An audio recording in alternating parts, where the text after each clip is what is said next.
Good evening. The time now is 6:01 on Wednesday, October 25th, 2023. I would like to reconvene the City Council successor agency to the Westminster Redevelopment Agency meeting. Meeting called to order. May I ask for a roll call, please? Mayor Nguyen, I'm here. Vice Mayor Nguyen, Here. Councilwoman Fan West, Yes. Councilmember Monzo, I'm here. and Councilmember Ho.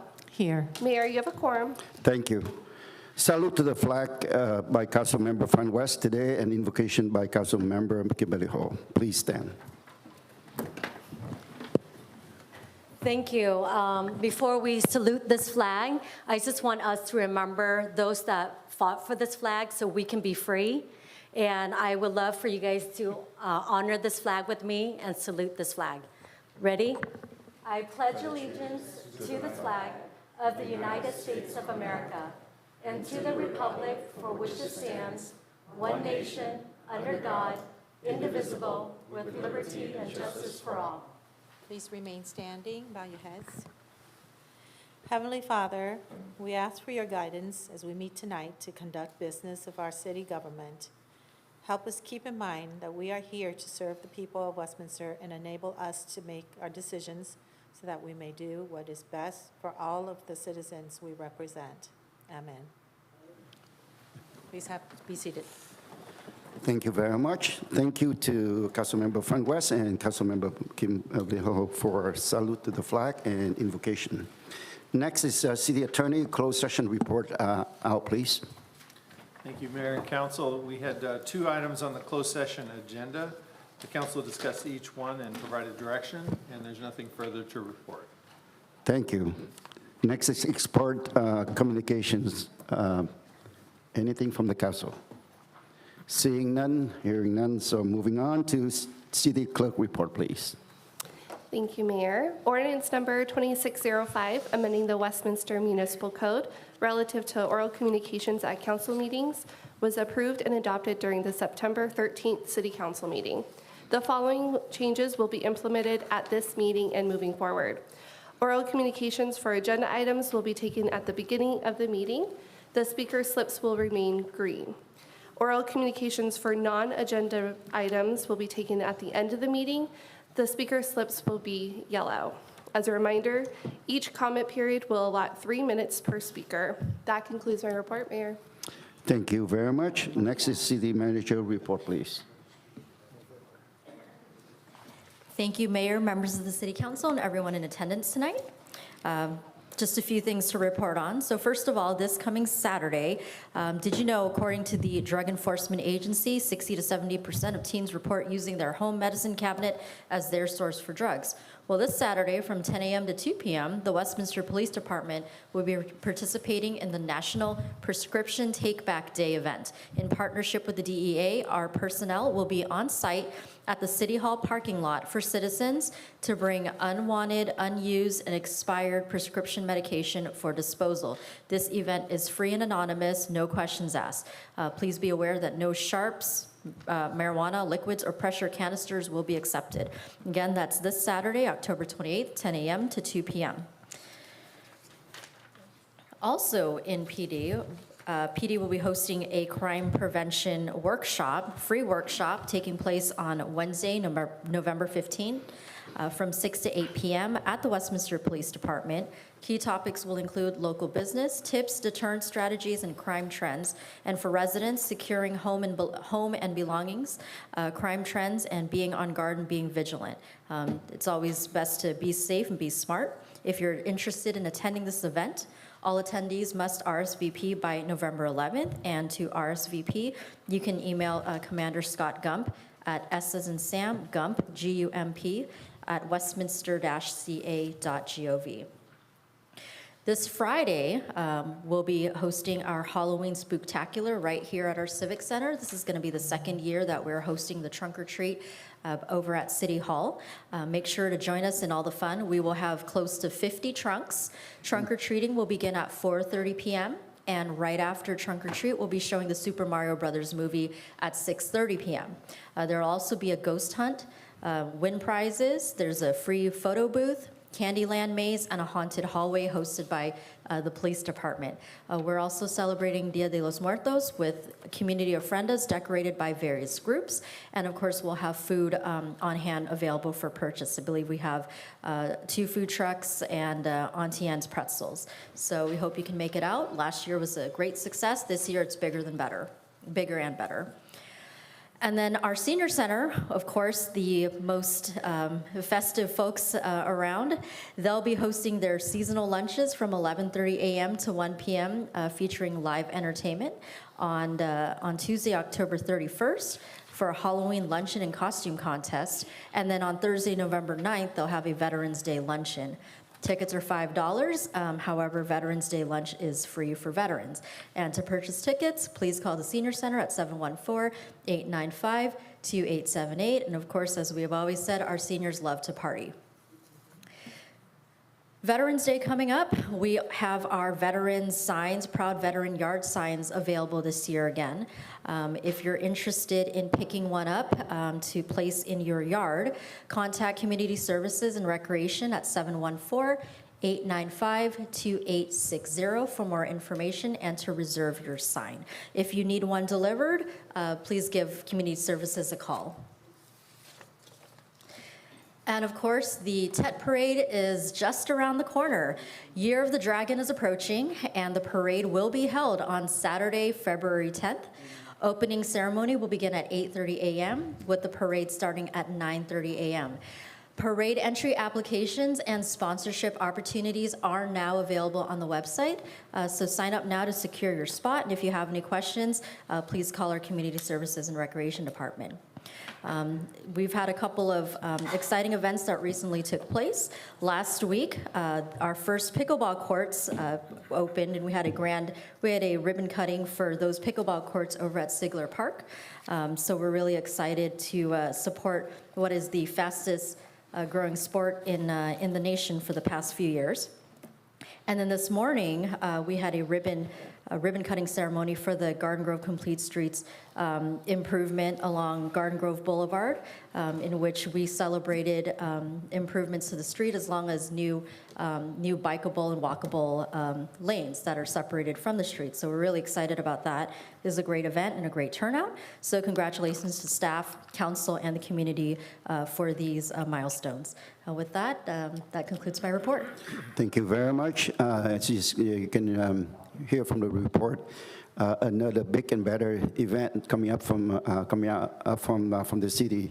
So please try to attend the event, as the staff trying really hard to put the event together for the community. So come out and enjoy the event. Before moving on to special presentation, I just want to take a few minutes to thank people coming out to attend the meeting, and we are here to listen to your opinions, and we appreciate for your time. We appreciate that you are here. So next is a special presentation. And we do have the presentation from the Orange County Ranchery in the house, and we have Michael Varentia, foreman for the Ranchery. May I ask you to come forward to the...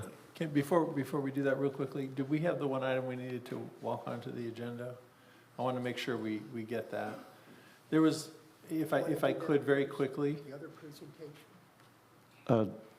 Excuse me, what? Right, you had two Okay. presentations. I didn't want to interrupt.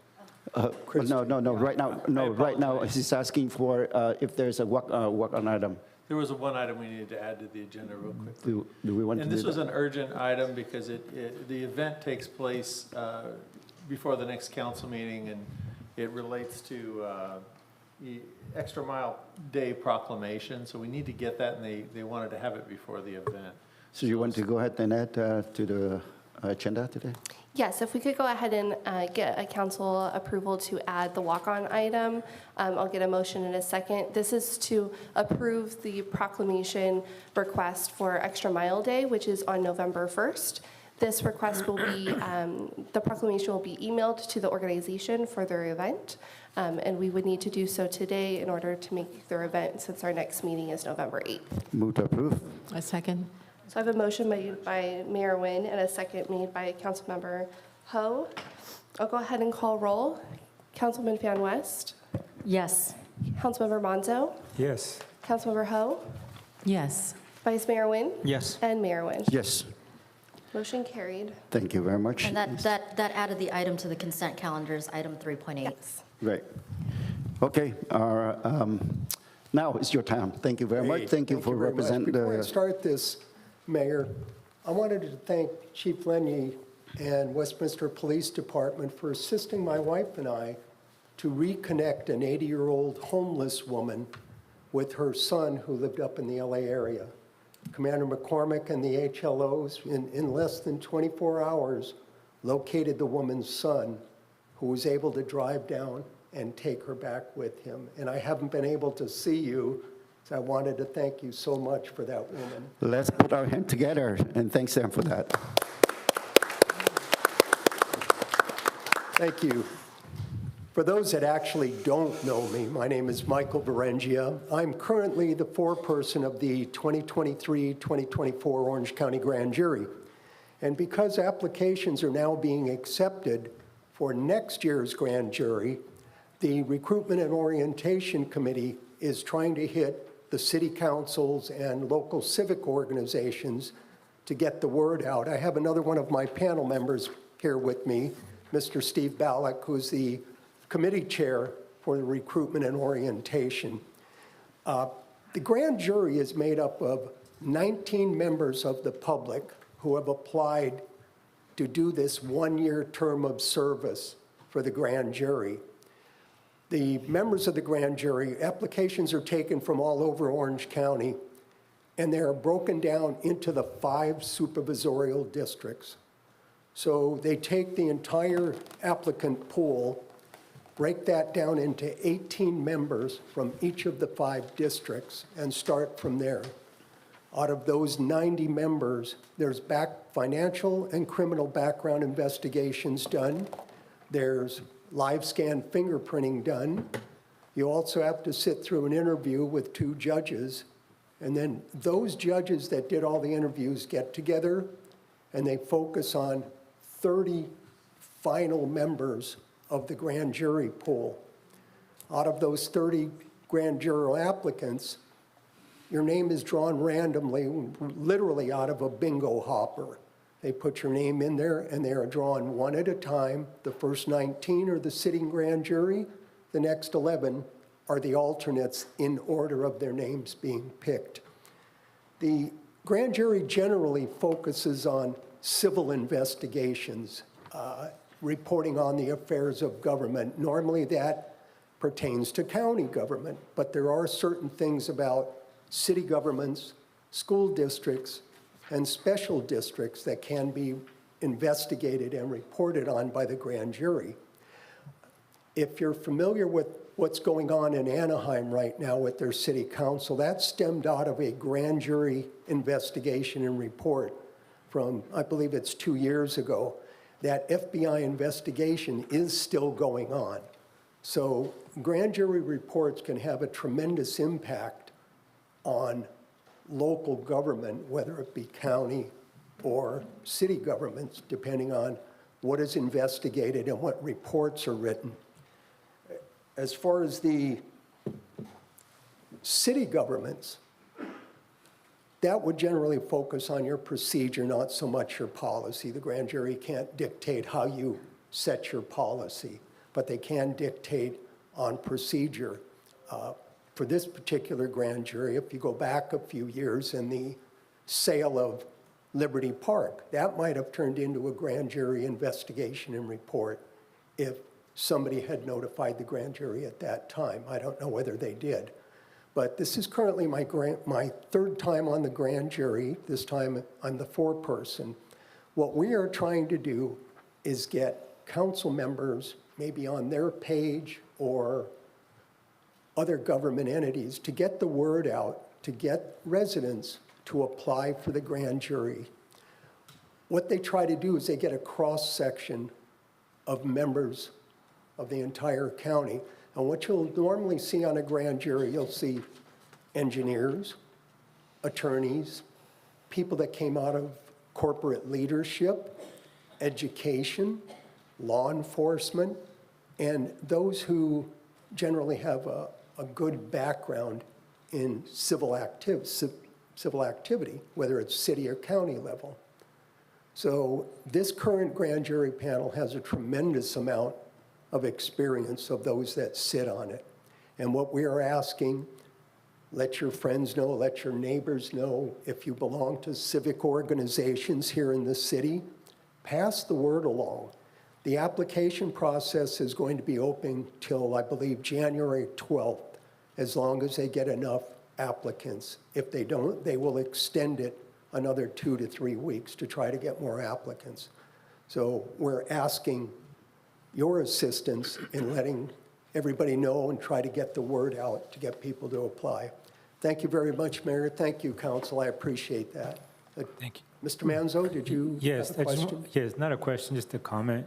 I just want to thank you personally for serving our communities on this capacity. It's not easy, and it's hard, and there's a lot of responsibility in it. So thank you very much on my behalf, and I'm sure behalf of the council as well. Thank you very much. And on behalf of the City Council, I want to thank for taking your time to be here. It's the best education about the grand jury that I never, ever had from Mr. Michael Thank you. Varentia Yes, today, it's a right? big change without me coming up here and complaining to the grand jury. So yeah, and especially dressing up for the occasion. I know people You look kinda great looked today. at me. You look great today. But Again, thank you very also, much. November has been known as Grand Jury Appreciation Month. So Okay. just kind of keep that in mind as you're getting the word out. And truly, we need to get more members of this county to apply for the grand jury to get a really good applicant. If that's the case, can I ask staff to prepare a proclamation, and can I ask you to represent them receiving it? Absolutely, Mayor. Thank you very much. Thank you, Okay. sir. Have a good evening. Also, yes, thank you. Thank you, Mr. Varanja. Can we assist in placing this on our website and social media for the community? Thank you. All right, thank you very much. Next is the recognition to Kelly Ha for receiving the 2023 Hamilton Scholars Award.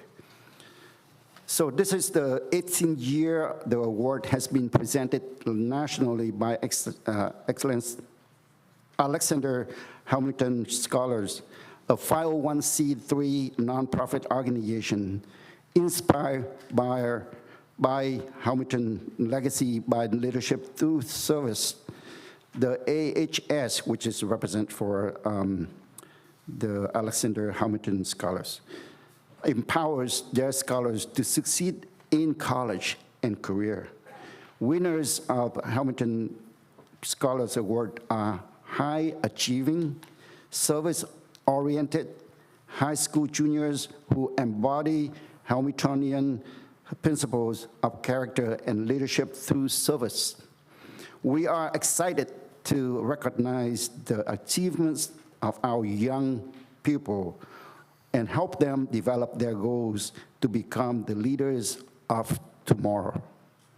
On behalf of the entire City Council, I would like to recognize and congratulate Kelly Ha for her exceptional academic achievements and proven dedication to public service. And by the way, she is also a resident of the city of Westminster. So at this time, I would like to invite all council to come to the podium so that we can present it to her. Is Kelly Ha here? All right, okay.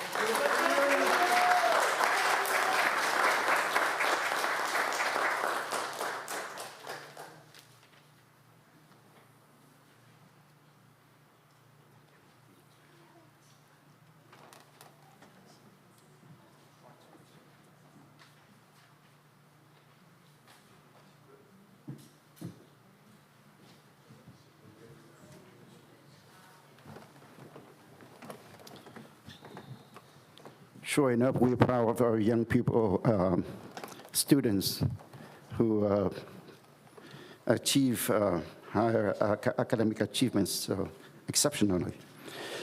Now, next is the oral communications. May I ask the Madam Clerk, go ahead and read that in the instruction for the record, please. Yes, Mayor. This is oral communications for agenda items. This is the time of the meeting that members of the public may address the City Council regarding any items on the agenda, except public hearing items. Members of the public wishing to address public hearing items shall do so at the time of the public hearing. Unless otherwise extended by a majority vote of the City Council, comments shall be limited to 3 minutes per speaker. Any person wishing to address the City Council in person should complete a green speaker slip that is provided at the entrance to the council chambers and submit the card to the city clerk. When your name is called, please step to the podium at that time and state your name and city of residence for the record. Thank you very much. I just want to remind you that we have the policy and be respectful to everyone here.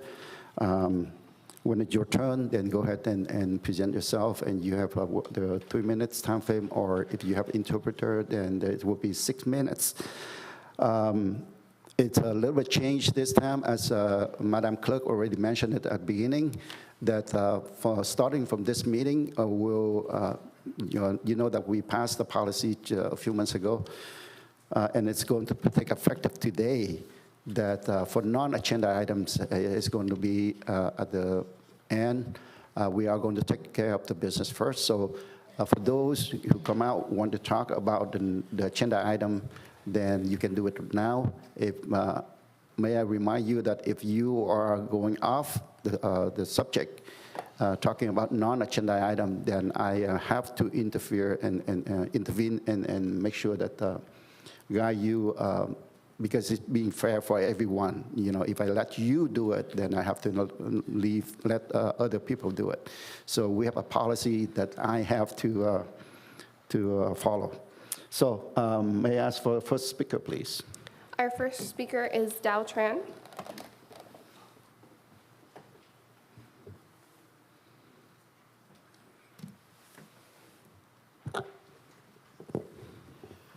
Good evening, Honorable Mayor and City Councils. My name is Dow Tran. I would like to voice my support for today's agenda item 5.2. I recently heard about the Council's approval of the proposal for Hai Ba Cheung Street, currently Pagoda. It is truly a pride for us Vietnamese living in the Little Saigon area. Now that we learn of the mayor's proposal to have more Vietnamese street names with famous Vietnamese king, Vietnamese scholar, and a street name to honor our freedom and liberty. We are very pleased and look forward to your approval. And we'll thank you for your support. And by the way, I want to talk about item 5.2. I learned that today, Councilwoman Phan West will nominate a member of, for the Westminster Community Foundation. She has a vacancy, and she also has another member that inactive. From the beginning, I never seen her. And for Council Member Ho, you already have, now you have only Mr. Frank and Annie Choi only show up for the first meeting. So I would like to remind you guys to contact with your nominee and then ask them if they still, because we need more people for our foundation. Thank you for listening.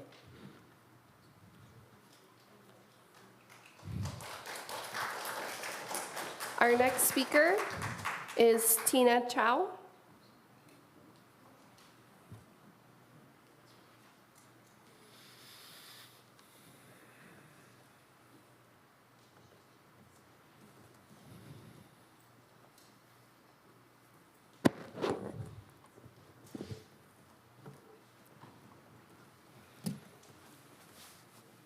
Kính chào ông thị trưởng và các ông bà nghị viên. Tôi tên là Tina Cao. Tôi đến đây tối nay để ủng hộ cho nghị trình 5.2. Tôi đã sinh sống tại khu Lý Tô Sài Gòn hơn 40 năm. Tôi rất hãnh diện về sự phát triển của thành phố do sự nỗ lực của các người Việt tại đây. Thành phố Westminster được nổi tiếng khắp thế giới là một đông người tị nạn Việt Nam và thủ phủ của người Việt tị nạn. Tất cả những sự kiện quan trọng đều diễn ra ở thành phố Westminster. Nào là diễn hành Tết để tưởng niệm ngày mất nước 30 tháng 4 và lá cờ vàng thân yêu của người Việt tự do tung bay vẫn chỉ có ở thành phố Westminster. Tôi rất vui mừng nhìn thấy những con đường phố Bosa, Trần Hưng Đạo, Sài Gòn và sắp sửa có đường Hai Bà Trưng. Hôm nay ông thị trưởng Charlie Nguyễn Mạnh Chí đã đưa ra thêm 3 tên nữa: Tự Do, Lê Lợi và Nguyễn Trãi, và những tên tuổi và dấu tích đáng ghi nhớ cho những người tị nạn và con cháu của chúng tôi. Điều quan trọng là thành phố sẽ không tốn kém ngân sách và sẽ là điểm son cho thành phố đa dạng này. Mong quý vị hãy bầu yes nghị trình 5.2. Good evening, Mayor and City Council members. My name is Tina Cao. I have lived in Little Saigon area for over 40 years. I am very proud of the development of the Bosa neighborhood due to the efforts of the Vietnamese people here. Westminster City is famous around the globe because this is where the capital of the new free world for Vietnam.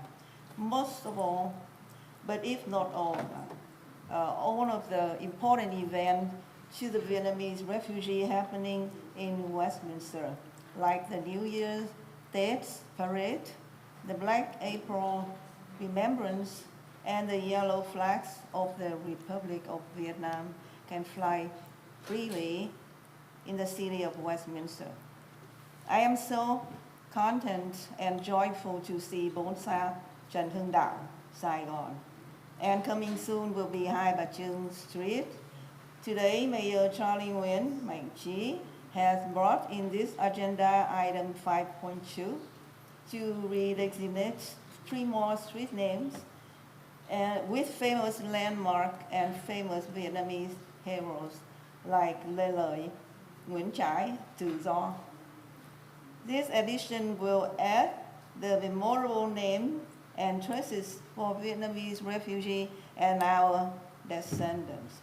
Importantly, it will not hurt the city budget, but a welcome highlight for this diversity. Please vote yes for Agenda 5.2. Thank you. Thank you.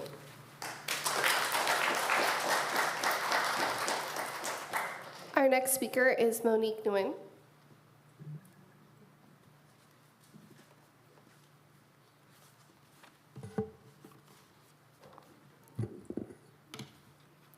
Good evening, Mayor Charlie Nguyen and City Council.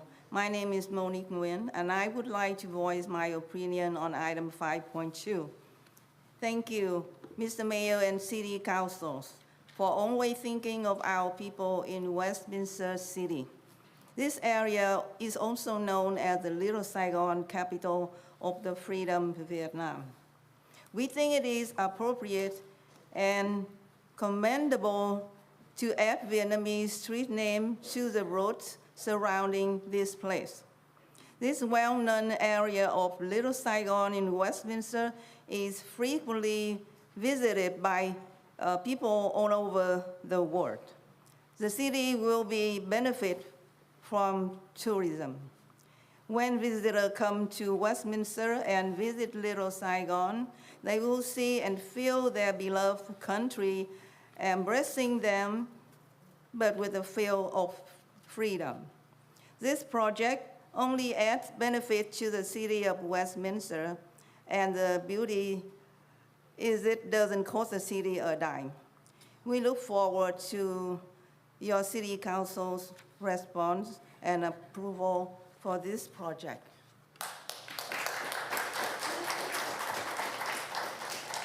Our next speaker is Hue Donetto.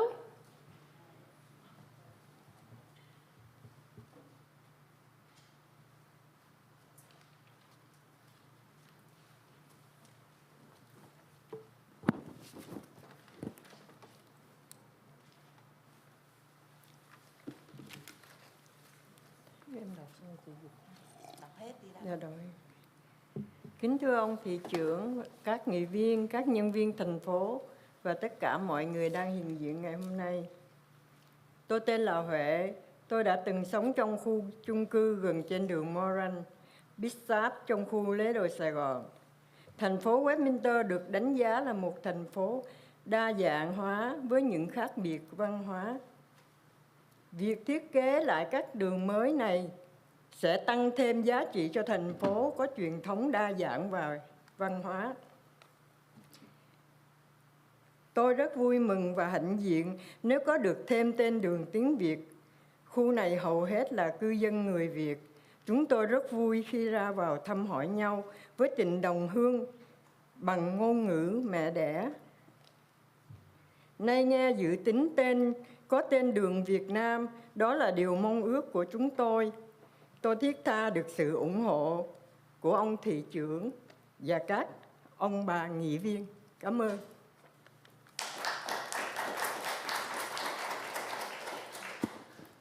My name is Hue. I live in apartment complex close by Moran and Bishop Street. Westminster City has always been appreciated as the city of diversification of cultural differences. This new redesignation of street name sign will add value to the traditionally city of this cultural diversity. I am happy to come here tonight to speak in support of agenda item 5.2. I would be very happy and proud if we have additional Vietnamese street name. At this time, most of the residents around this area are Vietnamese. We are happy to come around and visit each other with the brotherly, sisterly love in our native tongue language. Now I heard that there is a proposal to redesignate 3 more streets in the heart of Little Saigon. This is our wish. I sincerely seek the mayors and the city council for your support. Thank you.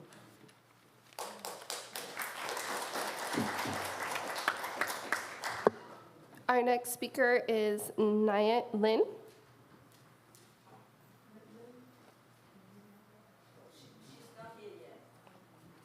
Okay, our next speaker is No How.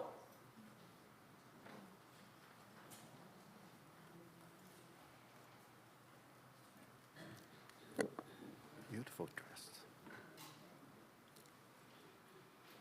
Vâng, tôi xin được kính chào thị trưởng Trạc Lê Nguyễn Mạnh Trí, phó thị trưởng Nam Quang Nguyễn và quý vị nghị viên thành phố cũng như quý vị trong hội đồng thành phố Westminster cùng với tất cả quý vị đang hiện diện nơi đây trong phòng họp này. Tên tôi là Lê Như Học, một cư dân của thành phố Westminster gần 30 năm nay. Tôi rất vui và rất hãnh diện là thành phố của chúng ta còn được mang tên là Little Sài Gòn, Sài Gòn nhỏ, là thủ đô tinh thần của người Việt tị nạn cộng sản. Thưa quý vị, những năm trước đây thì ngay trên đường Bonsa, nhờ các vị dân cử của thành phố đã có cái tên Việt Nam ngay trên đường Bonsa, tên của vị thánh tổ của Hải quân Việt Nam Cộng Hòa, Đức Trần Hưng Đạo. Và rồi một con đường nhỏ thôi ở trước Thương xá Phước Lộc Thọ lại có tên Sài Gòn. Và gần đây thì lại có tên Hai Bà Trưng, một con đường cũng ở ngay trên góc Bonsa, đại lộ Bonsa, đó là đường Pagoda. Hôm nay thì lại được ông thị trưởng đưa ra thêm một cái nghị trình 5.2 là thêm được 3 con đường gồm quanh Thương xá Phước Lộc Thọ, đó là đường West State, sẽ mang tên là Lê Lợi, là một vị vua rất là danh tiếng và đã 10 năm dài nằm gai nếm mật để đuổi quân Tàu giành độc lập cho đất nước Việt Nam. Và đường Bishop sẽ là có tên Nguyễn Trãi, là một học giả danh tiếng, một nhà chính trị, một nhà ngoại giao và là một nhà văn, nhà thơ rất yêu nước, qua một cái câu chuyện lịch sử là Nguyễn Trãi và Phi Khanh. Chắc là quý vị Việt Nam ở đây vẫn còn nhớ. Thưa quý vị, như thế thật là tuyệt vời cho thành phố Little Sài Gòn, thành phố Westminster của chúng ta. Tôi mong là ông thị trưởng và quý nghị viên của Hội đồng thành phố chấp thuận và bầu yes cho cái nghị quyết này. Xin cảm ơn tất cả quý vị và kính chúc quý vị luôn dồi dào sức khỏe để tiếp tục giúp cho các đồng hương nói riêng và các cư dân của thành phố Westminster thân yêu này. Xin kính chào quý vị. Good evening, Mayor Charlie Nguyen, council members, and everyone. My name is Như Hảo Lê, a Westminster resident for almost 30 years. I want to voice my support for item 5.2. I am very happy and proud that Westminster is the major central hub of Little Saigon, the capital of the Vietnamese refugees.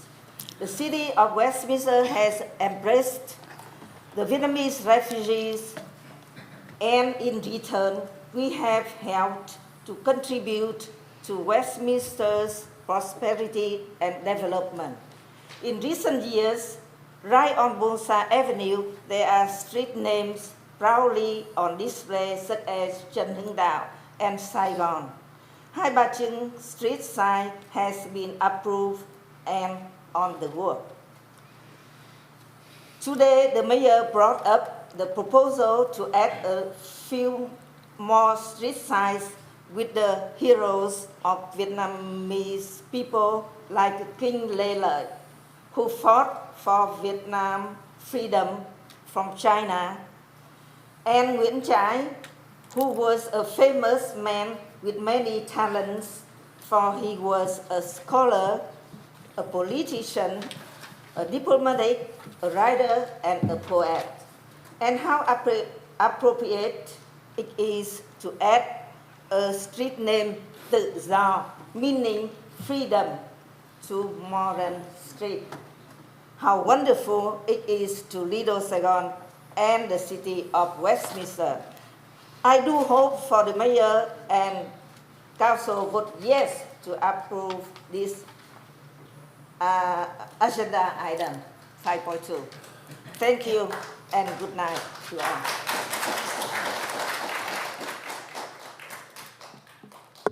Our next speaker is Victoria Cooper.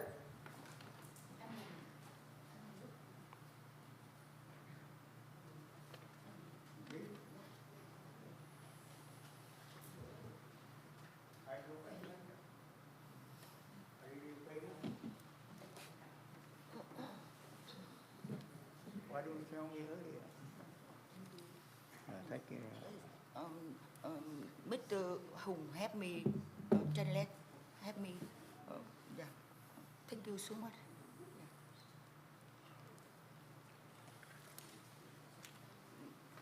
Put up.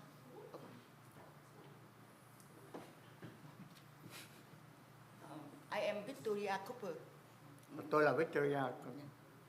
Today I want tôi muốn anh Hùng giúp tôi translate và cũng nhắc nhở cho thị trưởng Major Dewey nickname nhớ là tiền thuế của người dân Mỹ cần thiết là trả tiền cho xin phiên dịch chứ không thể là để cho làm free thế này. Xin cảm ơn. Ngày hôm nay tôi nhờ ông Hùng thông dịch cho chúng tôi ra tiếng Mỹ và chúng tôi cũng muốn gửi thông điệp cho ông thị trưởng Dewey. Dewey đây là nickname, okay. Not his real name, right? Là nhớ rằng là ông phải trả tiền thông dịch cho tôi. Tại vì tôi không có tiền để trả cho thông dịch. Dạ, thank you anh. Và xin trước hết là xin được tri ân cảnh sát Westminster quá tuyệt vời. First of all, I want to appreciate Westminster PD. They do excellent job. Và thứ hai nữa, tôi muốn xin được cảm ơn cụ phó thị trưởng Kim Ly Hồ, nghị viên đương kim của Westminster. Secondly, I wanted to thank you, Cousin Kimberly Hall. Vì đã dám dũng cảm từ chối không làm băng đảng phố già. Can I stop you here for I've been patiently waiting for you to talk on the agenda items. If you can gear yourself back to agenda item, we will continue to hear your presentation or your opinions. But if not, then I may ask you to wait until the non-agenda item. Are you talking about agenda item? Okay, I just 3 minutes. You have me. Tại vì ông này là ông là thị trưởng chứ ông ăn cướp từ cái thời gian của tôi không cho.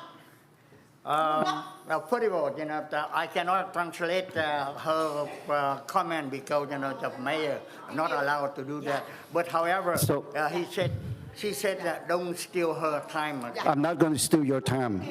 Cảm ơn cô nghị viên Ami West đã dám dũng cảm không chịu làm băng đảng bố già tại Westminster này của thị trưởng nickname Dewey. Secondly, thank you for Cousin Van West, Amy Van West. You look like Kimberly Hall. Not you are both very courageous. Not become a member of a gang of three. Belong to Major Dewey. One more time, I want to mention that if you're not talking about the agenda item, then I will ask you to stop. Để mà nói Please. ý cho thành phố Westminster dừng lại tội ác. Okay, what I have to do, what I usually don't need to do, but I have to do because I don't want anybody to continue with this. I will take 5 minutes recess and we'll come back. So we ask our police to take care of this, please. Ông đã ăn cướp thời gian của tôi là tại ông. Okay, just to be clear, you're asking. Want to thank you, everybody. You need to specifically say you're asking her to be removed. I'm asking for you to remove from the council chambers. Why is she being removed? Why is she being removed? You can't remove someone who's not on topic. You remove someone. Today's the first meeting where we have non-agenda at the end. That's not good. I know.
recess is over. At this time, I would like to reconvene the council meeting for October 25th, 2023. Roll call again, please. Mayor Nguyen, I'm here. Vice Mayor Nguyen, Here. Councilwoman Fan West, Yes, I'm here. Councilmember Monzo, Here. and Councilmember Ho. Here. Mayor, you have a quorum. Thank you very much. We would like to continue with the oral communication for the agenda item, please. Our next speaker is Bin Dan.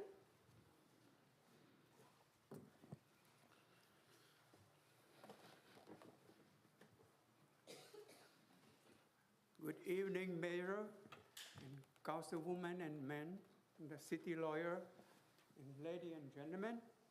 My name is Bing Dam, owner of AA Mini Fabric since 1978 at Bosa Avenue, and warehouse in West State since 1987. Right now, I see all the landlord and all the business owner on West State are Vietnamese people. And we 100% talk Vietnamese every day.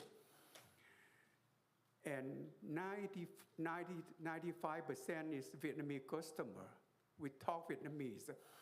And when I get a phone, customer asks, where is your location? I said, West State. They say, what? I said, west direction state is California state. They still don't understand. But I said, the street parallel with Asian village, and they know. Or I said, you know Long An egg business? They know. So that means the name of Vietnamese ad on West State is very good for Vietnamese people and also for different street in Vietnamese language. And I think maybe a little bit personal about my family. My family owned 5 shops in Lê Lợi Street in Saigon. And now if the city changed to Lê Lợi Street in front of my street, because we have 3 business children in there.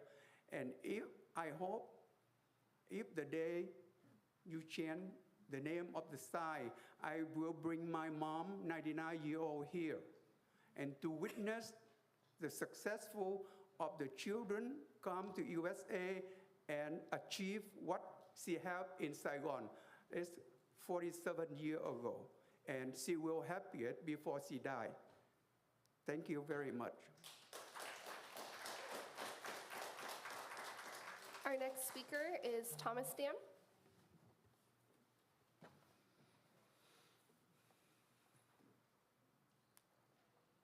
My name is Thomas Dam, D. David, A. Apple, M. Mary.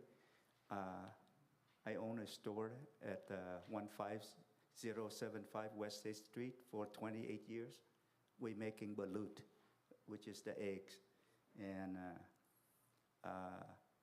we came here to support of the name added in to West State. I just wanted to make sure it's added, not change, because that would be very confused. So I just want here to give full support and then try to save the city from more cost expense.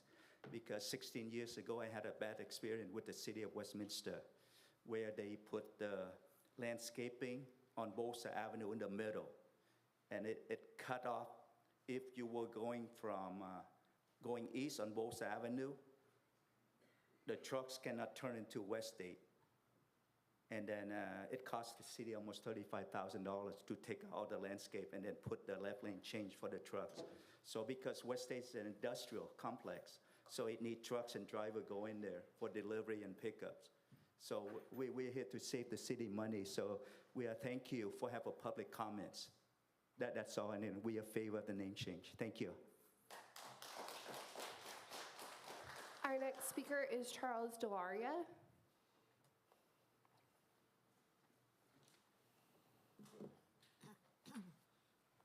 Good evening, Mayor and City Council members. I'm Charles Dioria. I live at 14691 Davis Street, Westminster. Been there for 45 years. And I'm here to just show my neighbor's support for 7.3 on the agenda. We've been having problems for years now about parking on Chestnut. Different people parking there, trucks from other cities parking there and causing damage to our neighborhoods, backyards from debris. And I don't want to tell you certain things been leaving at night. We brought this up before. I asked for guidance through our councilman, Carlos Manzo, and he guided us to do the proper procedure to address this to the council. And I just wanted to let you know that my neighbors wanted me to come here and show our support, and hope you will pass 7.3 to protect our neighborhood.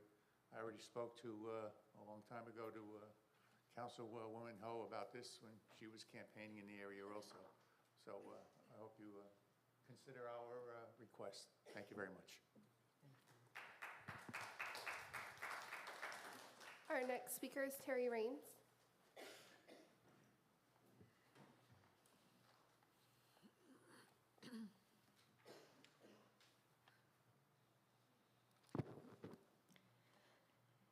Hello, it's so frustrating we can't speak about great events like Wags to Riches till the end of the meeting now. It gives me great comfort to know Westminster is well represented on the OC Grand Jury. Thanks for the presentation, foreperson Michael Berenja, item 1B. Item 5.1, I don't think council understands that 2 more appointments need to be made to the Foundations Board besides the one on tonight's agenda. 2 appointees have not attended meetings or been active. One is Kimberly's 2.5-year appointee. The other is Amy's 1.5-year appointee. So Amy is 0 for 2, ironic given the fact she implies to people that this foundation is her baby. How about appointing people with nonprofit experience that want to serve and do the work, Amy? It was a struggle, but I finally got approval to attend their board meeting on the 18th via Zoom. I witnessed the good and the bad of the current board's makeup, structure, and focus. Let's just say the majority of the work and leadership is coming from one member, and that member needs a lot more support. So I recommend John Gentile for this board with his vast knowledge of and experience with fundraising, charities, and our city. Item 5.2, I am uncomfortable with the sheer number of street renaming, even if just the second line titles like these going on in certain parts of our city. I respect and honor our beloved first-generation Vietnamese refugees very much, but these signs are not on Bolsa, but on surrounding streets. Mayor Nguyen states that they will be paid for privately, but does that include installation and ongoing repairs and maintenance? I honestly don't see the need to do this, regardless of who pays for it. The streets and signs belong to all Westminster residents, don't they? There are no examples in the staff report, but if this is approved, you must keep the official street names in the much larger font versus the second lines. Item 7.1, I'm not sure why the mayor didn't ask Kimberly to provide her nominee's name before she left the last meeting early, but I was shocked that no one appointed Christine Hernandez to this commission. She would be a true asset, so let's hope she is appointed tonight. Item 7.1, I am curious as to how this came to staff's attention in the first place and why it was not addressed until now. Also, I believe it would be helpful for this item and item 7.3 if staff included photographs of the impacted areas and maps showing the exact locations of the proposed restrictions. Item 8, I am still very much opposed to the change in non-agenda oral communications. Residents with real concerns about city issues are now forced to wait until God knows when to address this council. The city must bring back Zoom access for public speakers because of this change. As a council, you should want to hear your constituents' concerns and set policy to ensure they have easy access to present them to you. So bring back Zoom access now. And finally, item 10, please adjourn tonight's meeting in honor and memory of Kenny Hong, former vice chair of the Quan Chi Monument Committee, who passed away on October 13. Thank you. Our next speaker is Deborah Mariscal.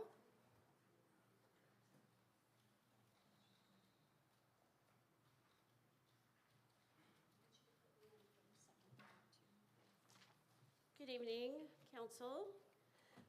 Deborah Mariscal, Westminster. I wanted to just talk about 4.1. Liberty Park, whether it is privately owned or however that is not being cared for at all. not being watered, there's dirt on the sidewalks, trees are not trimmed, none of that. All it takes is a few fireworks or a few cigarettes that are thrown, and we're gonna have a big fire problem, because that'll just go up in smoke. So that's something that needs to get done. Then I appreciate that we're gonna try to do some cleanup as far as weeds and trash and all that kind of stuff. Mayor, I'm so sorry, Deborah. I'm going to stop the clock for you. Are you speaking on public hearing item 4.1? Yes. Okay, we'll call you during that item. At this point, it's for any items on the agenda not public hearing specific, Isn't this where we're supposed to talk about the agenda items? unless it's a public hearing. So since it's a public hearing item, we'll call you during that public hearing. Did you have anything else to speak on? Okay, thank you. Our next speaker is Kai Dow. I'm sorry, do I need to talk to the agendized items? Can I? This is, if you, general, okay, we'll move you to the end of the meeting. Thank you. Our next speaker is Tim Hogan.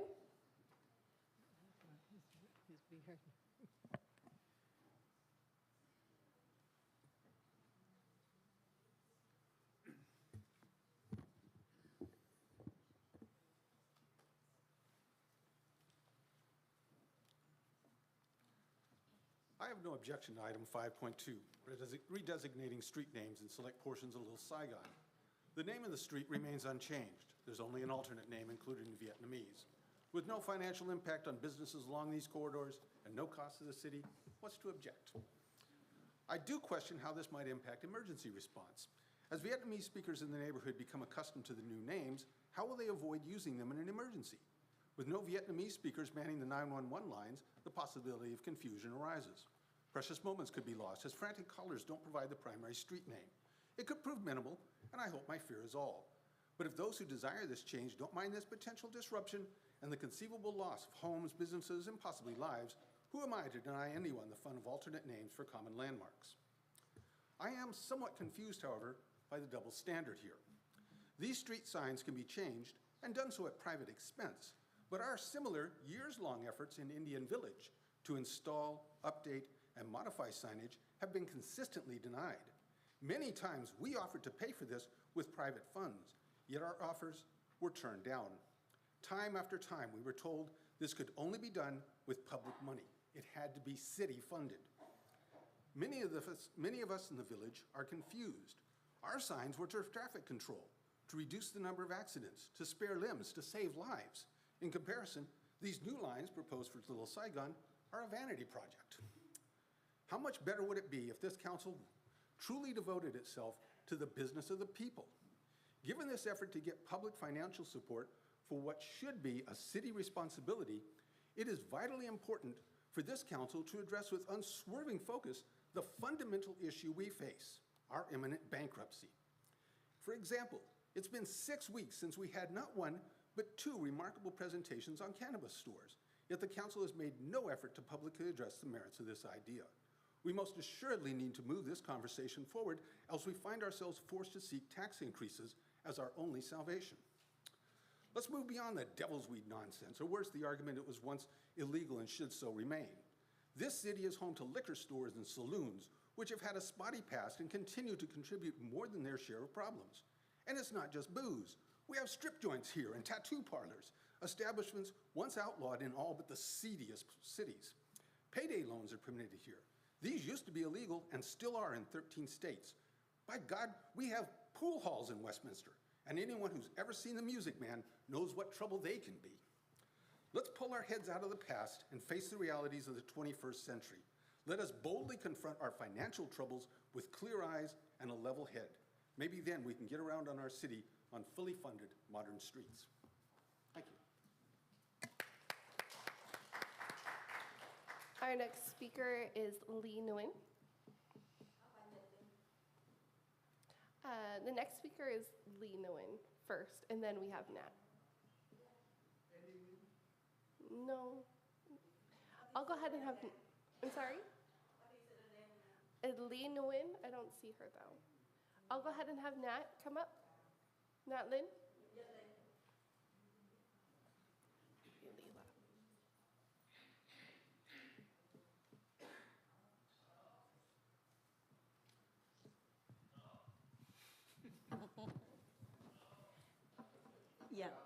Xin chào thị trưởng Chief Sạc Lê Nguyễn. Xin chào các nghị viên của Hội đồng thành phố Westminster.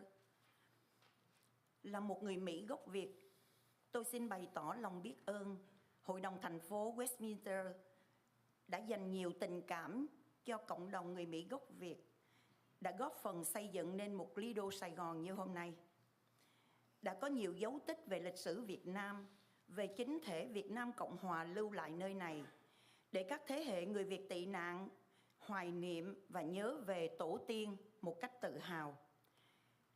Nghị trình của ông thị trưởng muốn để thêm 3 tên danh nhân Việt Nam và niềm mơ ước tự do cho Việt Nam mà không dùng tiền của thành phố là một minh chứng cho việc góp phần làm vẻ vang cho Lido Sài Gòn. Thiết nghĩ các nghị viên trong Hội đồng thành phố và các cộng đồng bạn sống ở Westminster chắc sẽ ủng hộ nghị trình này, và tôi tha thiết mong các vị hãy ủng hộ, bởi vì khi Lido Sài Gòn trở thành một địa danh đặc biệt, sẽ là một điểm du lịch của đông đảo du khách, thì lợi ích là thuộc về toàn bộ cư dân và tất cả các sắc tộc được cư ngụ tại thành phố Westminster của chúng ta. Good evening, Mayor and City Councils. My name is Nhật Linh, a Westminster resident. I come here in support of item 5.2. As a Vietnamese American, I would like to express my gratitude to the City Council and Westminster City for giving a lot of love and support to the Vietnamese American community in helping to build Little Saigon into what it is today.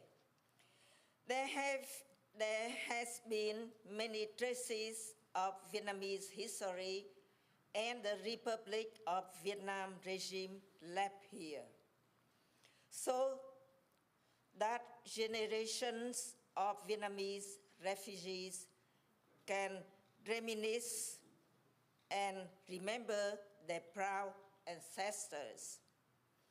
The agenda to add 3 names of Vietnamese famous people and landmarks, and Mayor Chi Charlie Nguyen's dream of freedom for Vietnam, using funding from the businessmen's contributions in the community, is a testament to contributing to the glory of Little Saigon.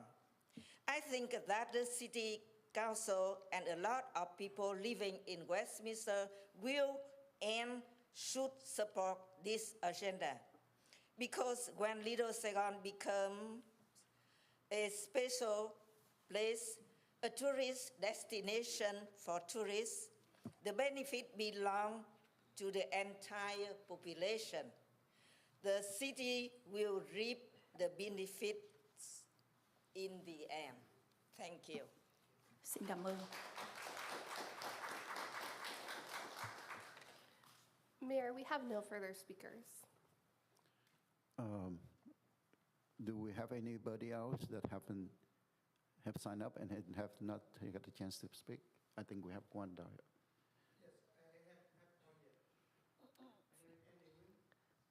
I think you're for the end of the meeting. Is it?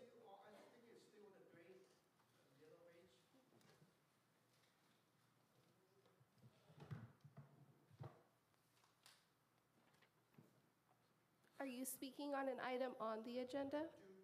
Okay, please come forward.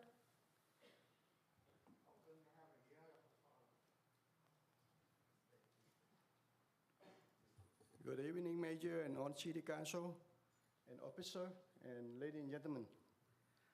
My name is Andy Nguyen. I live here almost 40 years. I have the repair shop in West Moran Street. And I've been for a long time since I opened a shop. There were not many of the Vietnamese there. The day that I walk in, the ghost scare me at the nighttime. So now the city is growing. So the reason we have the name for our history is just because we want our children don't forget their root. their culture, their history. So I'm very, very happy for you all here to listening and understanding to make it happen. Thank you very much, ladies and gentlemen. So do we have anyone that signed up for to speak on the agenda items and have not got the chance? Okay, so we're done. All right. Thank you very much. Thank you for coming out and express your opinion. The next item is going to be consent calendar. All matters listed under consent calendar are considered routine and may be approved by a single motion followed by a roll call vote. There will be no separate discussion of these items unless members of the City Council or staff request that specific items be removed from the consent calendar for separate action or discussion.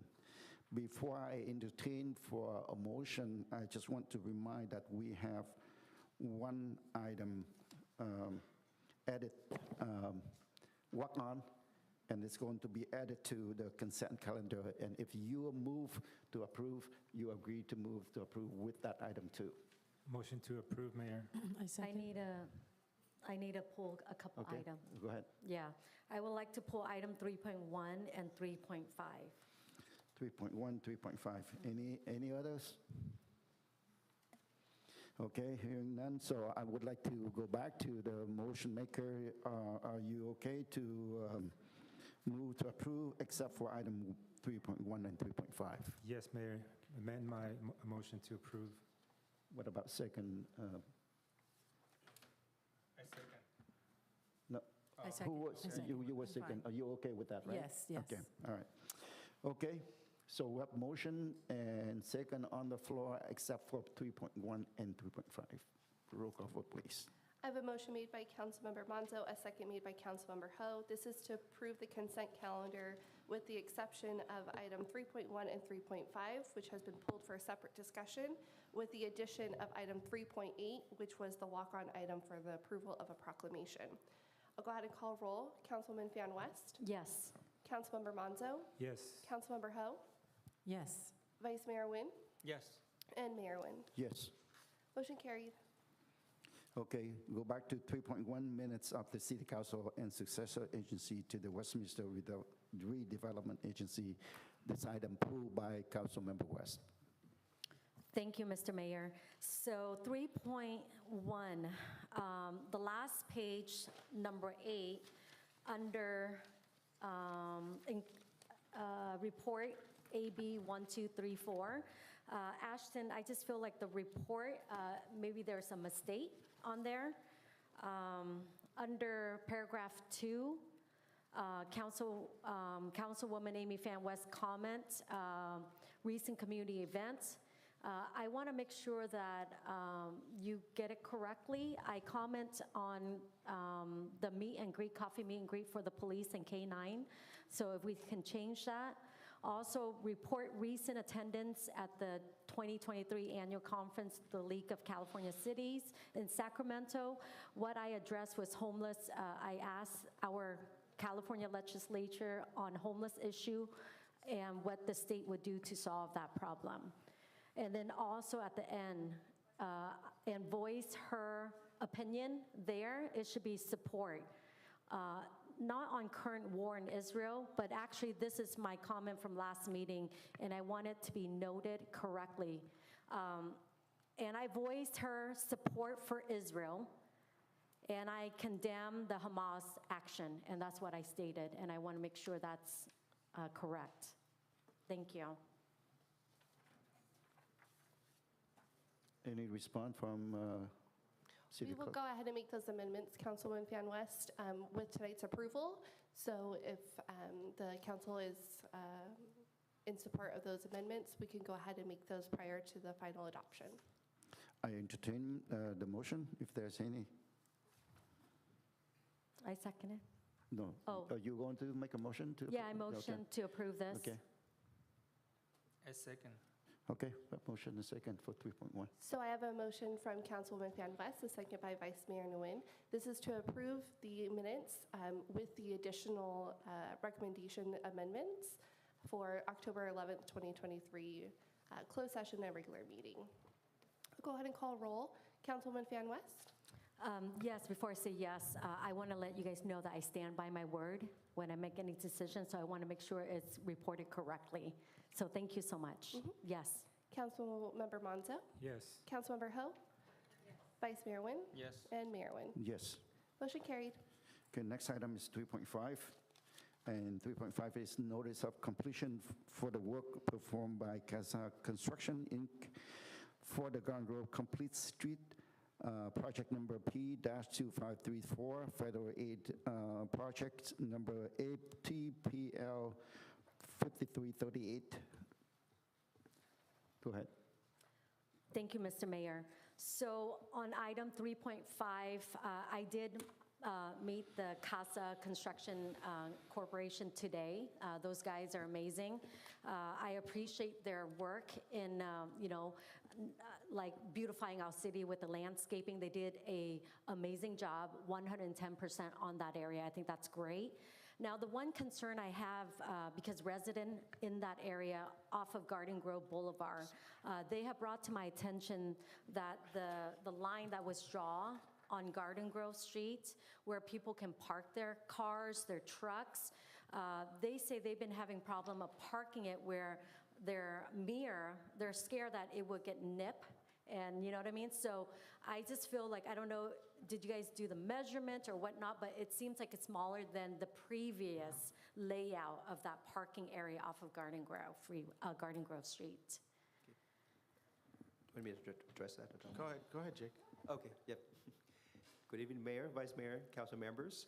So technically, with this project, we designed a parking lane on the south side, and the parking lane is about 8 feet wide.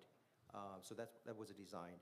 The travel lane for the eastbound should be minimum 12 feet wide. So our staff have come out and verified when they do the CAT tracking for striping. We want to make sure that it meets the standards and what it's designed for. So we'll go double check again. There's some section that the parking lane is on less than 8 feet wide, but they also stripe like that. So there's sign prohibiting them for parking, but it might be parking in the wrong area. So we'll double check on that one and probably work with PD for the enforcement issue.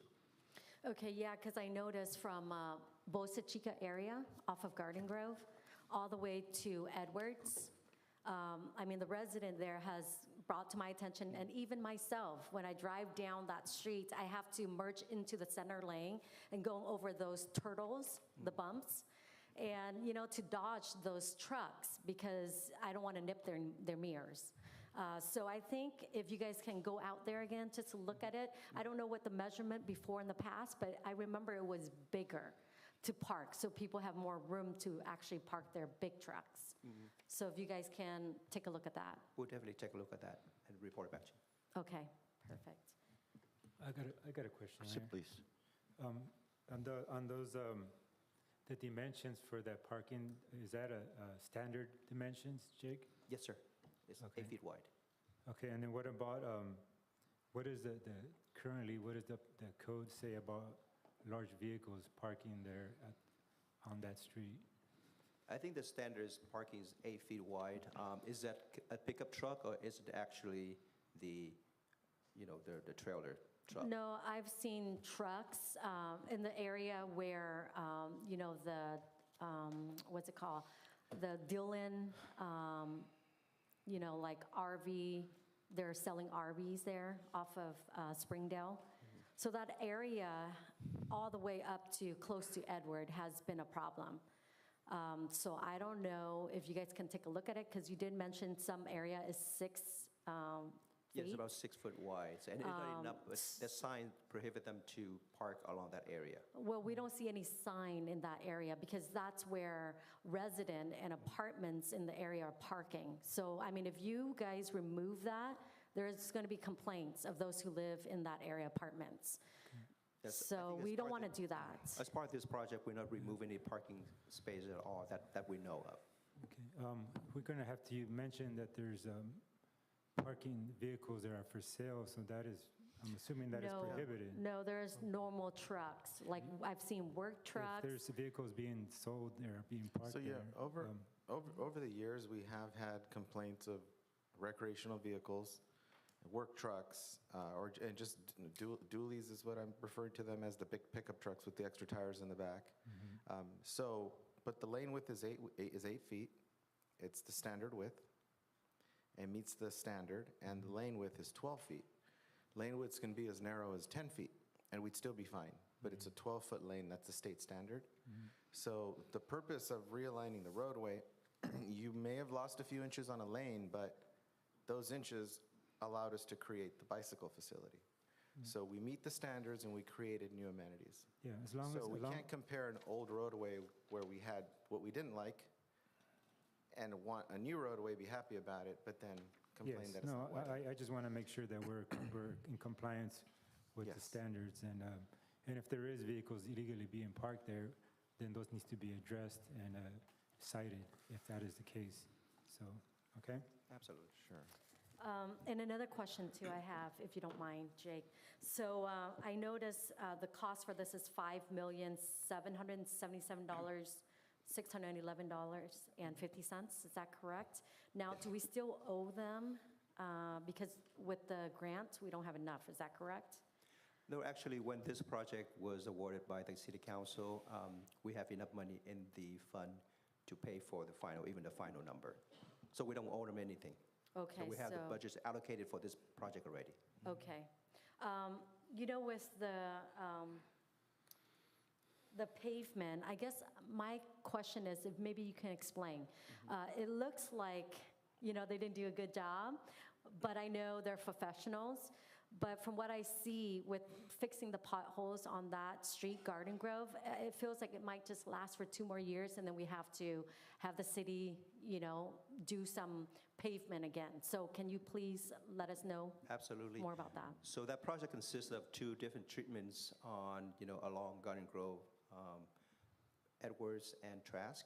So on Edwards, we overlay, that means we, grind out or mill down 2 inches, and you put an asphalt 2 inches on top. For Garden Grove and Trask, we call it slurry seal, which is a maintenance purpose. But before we slurry seal, we remove the bad area. We call it remove and replace. The bad area already. We also crack seal it before we put a slurry. So the slurry treatment is a method of prolonging the lifespan of the pavement itself. What it does, the pavement over years, it's losing its fine, material on top. So when you apply the slurry, you're basically sealing that and, extend it another 5 to 7 years of the life of the pavement. And with that's this off of Edwards, right? No, that's Garden Grove and Trask. And Okay. Edward, when we do overlay, is actually give you at least 10 to 15 years. Okay. Okay, so I'll hold you to that. On off Garden Grove, 5 more years. I was expecting 2 more years, but okay, I'll hold you to that, 5 years. All right. Thank you. All right. Is there a motion to approve this? Yes, Okay, motion by. I motion to approve it. I second. Okay. One motion and second on the floor. I have a motion made by Councilwoman Van West, a second made by Vice Mayor Nguyen. This is to approve staff's recommendation to accept the subject project and authorize the city clerk to file a notice of completion with the county clerk recorder's office. We'll go ahead and call roll. Councilwoman Van West, Yes. Councilmember Monzo, Before I vote, I'm not picking on Councilmember Ho, but it's just the technicality for in the future when the mayor calls for, excuse me, I lost my train of thought. During their opening for ex parte communications, ex parte communications is when you report any communication with applicants or folks who are on their agenda. So that would have been. I did not talk to them. You said earlier you did. No, I just meet them at the ribbon cutting. Yeah, That's- that is. No, I talking just to them. met them. Just say Councilmember hi. Correspondent, I think you mentioned my name. Oh, You yeah. confused. Oh, so sorry, Councilmember. okay, Oh, but- Councilmember West, sorry. Anyways, sorry about that. But yeah, that's before the meeting, just technicality. So my answer, vote is yes. Thank Okay, you. roll call, please. Okay, I'll have Councilwoman Ho, Yes. Vice Mayor Nguyen, Yes. and Mayor Nguyen. Yes. Motion carried. I just want to make it clear, I just say hi to one of the guy there. I didn't even know who they are. So Jake was there, he's seen me say hi, and city manager as well. We just took a picture. So there's no dialogue of this agenda item 3.5. Just want to make it clear. Thank you. Okay, before we moving on to the public hearings, I know that public hearings is taking longer, and I know that there are some of the resident came and spoke in favor of changing the name. I asked if we can move item 5.2 ahead of all those items.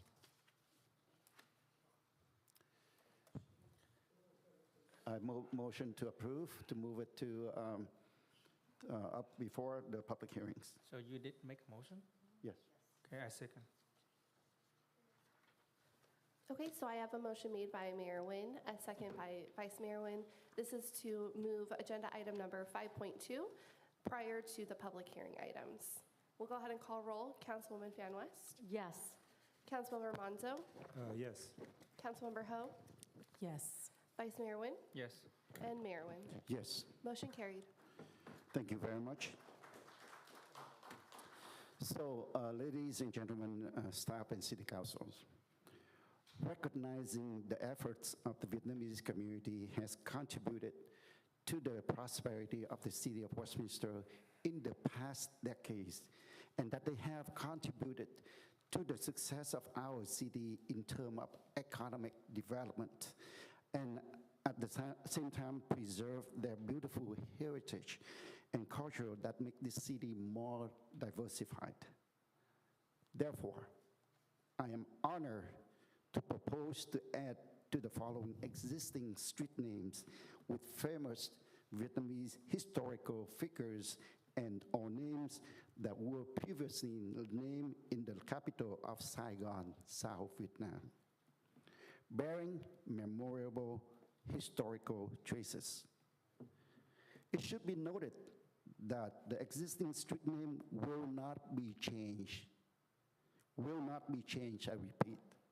The street name Moran, Bishop, and Westate are in the same vicinity and will be joined by historic street names such as Tu Yo, Nguyễn Trái, and Lê Lợi, respectively.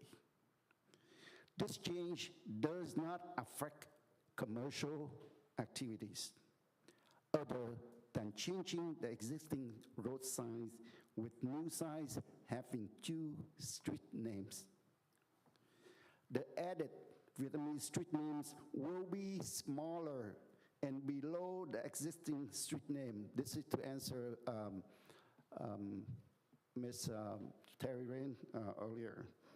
These new street names will attract more and more tourists to the city of Westminster.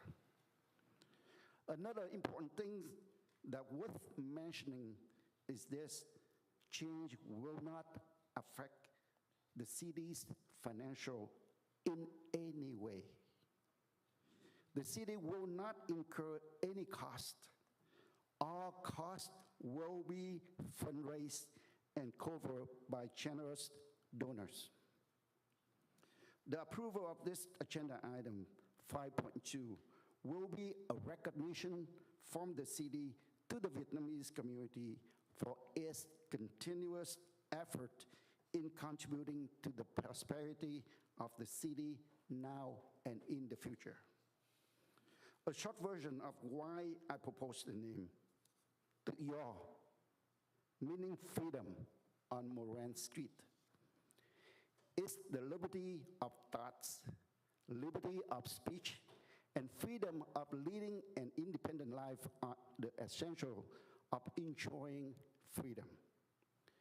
Freedom promotes the responsibility of helping people in maintaining their freedom, though freedom is not free.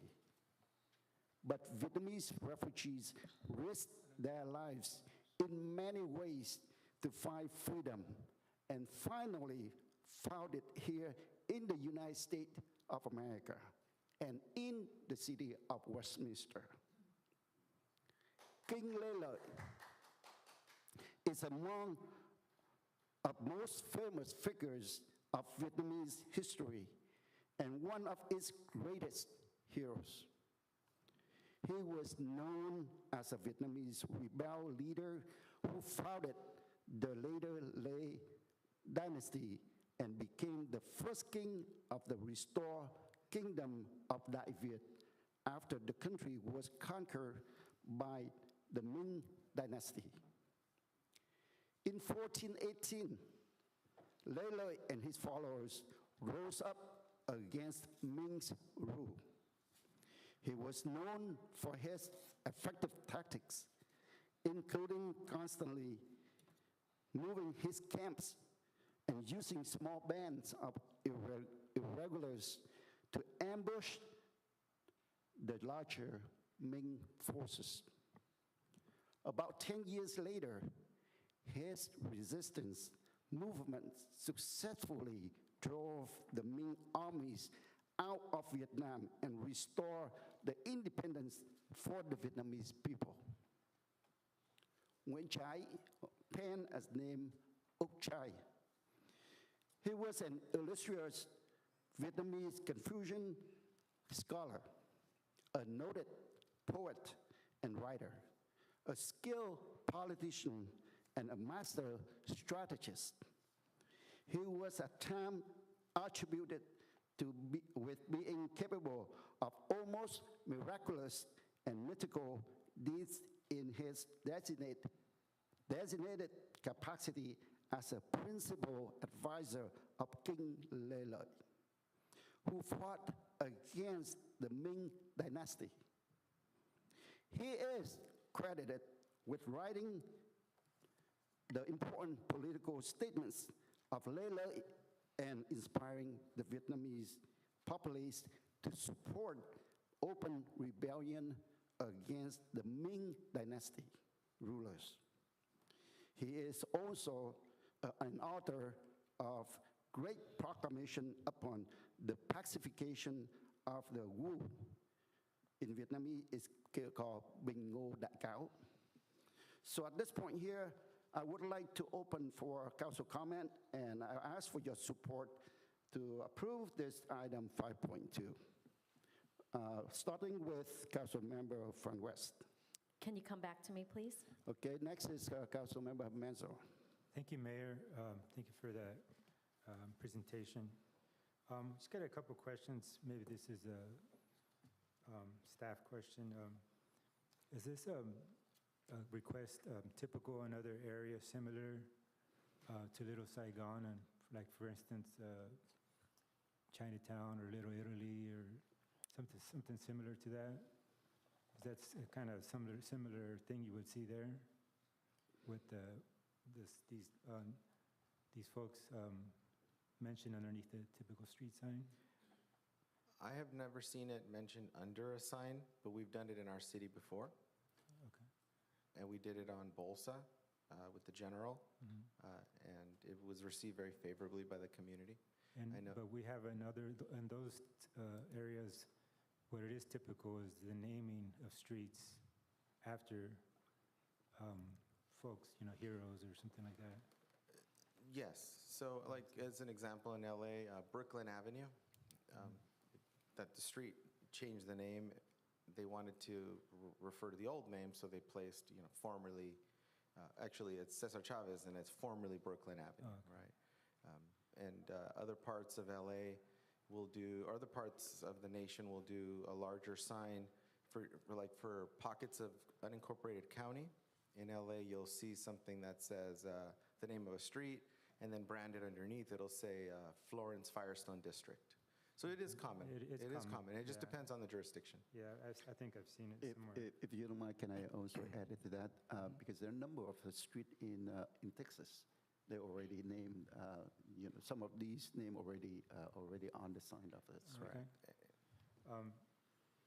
The other question I want to ask about a gentleman, I think it was resident Tim Hogan, asked a question if there was if, I mean, it's something maybe our PD or dispatch will have to be made aware of if residents, if there's an emergency and they refer to the location by the new name, will that cause an issue with our first responders finding it?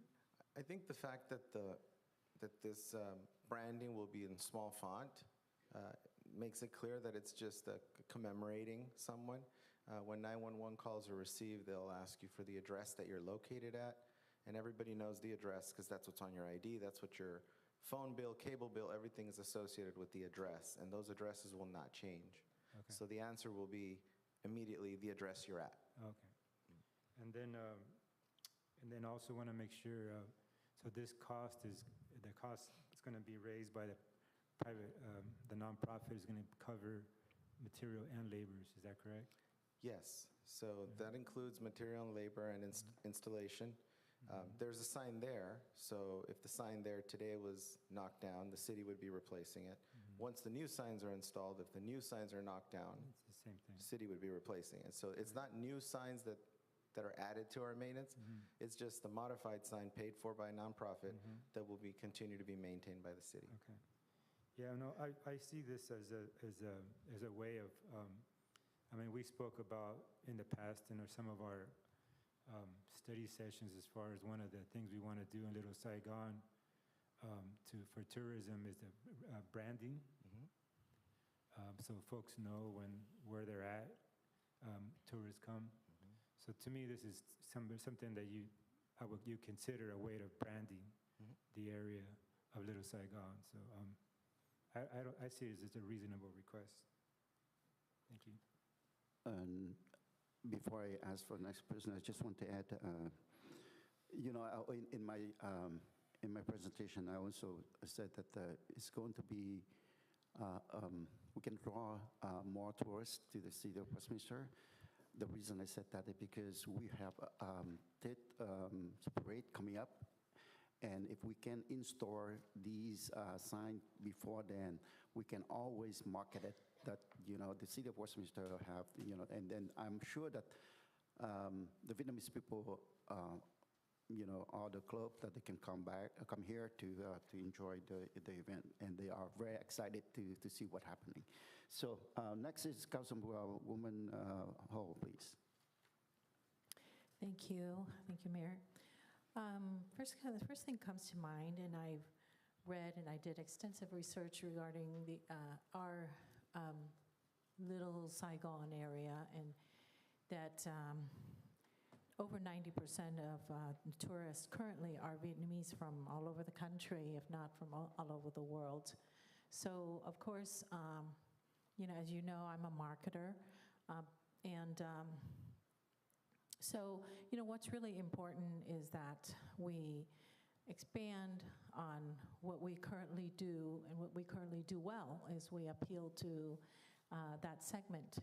And the segment I'm talking about are the Vietnamese. And of course, we'd love to reach out, we'd love to do better, in other segments, appealing to other segments. And I think that it is, in general, as mentioned earlier, that branding is what we actually have to spend money to do. We've been at it for quite a few years now, and still picking up where we left off after COVID. And we will continue to spend our tax dollars to do that. So I think that by changing the name, not changing the name, I take that back, but by adding the name in small font will definitely bring nostalgia.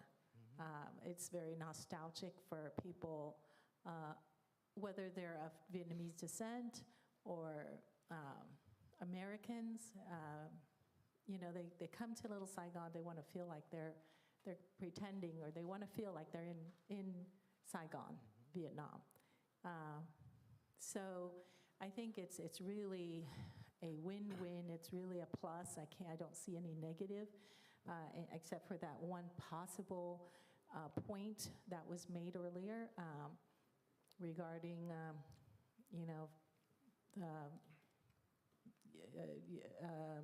response time, et cetera, and the confusion, but I think we cleared that up. So I think this is a good thing for our city. So I am going to give it I'm going to second it. I'm going to second this, the mayor's agenda. Thank you, Thank you. and be honored to do so. Thank you. Vice Mayor Nguyen? I have no idea. Okay. No comment. Okay. So I motion to...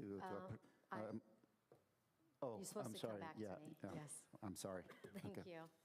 Okay, thank you, Mr. Mayor. So regarding one of the resident, Mr. Hogan, I appreciate you brought that concern up. I know Indian Village, you're in my district.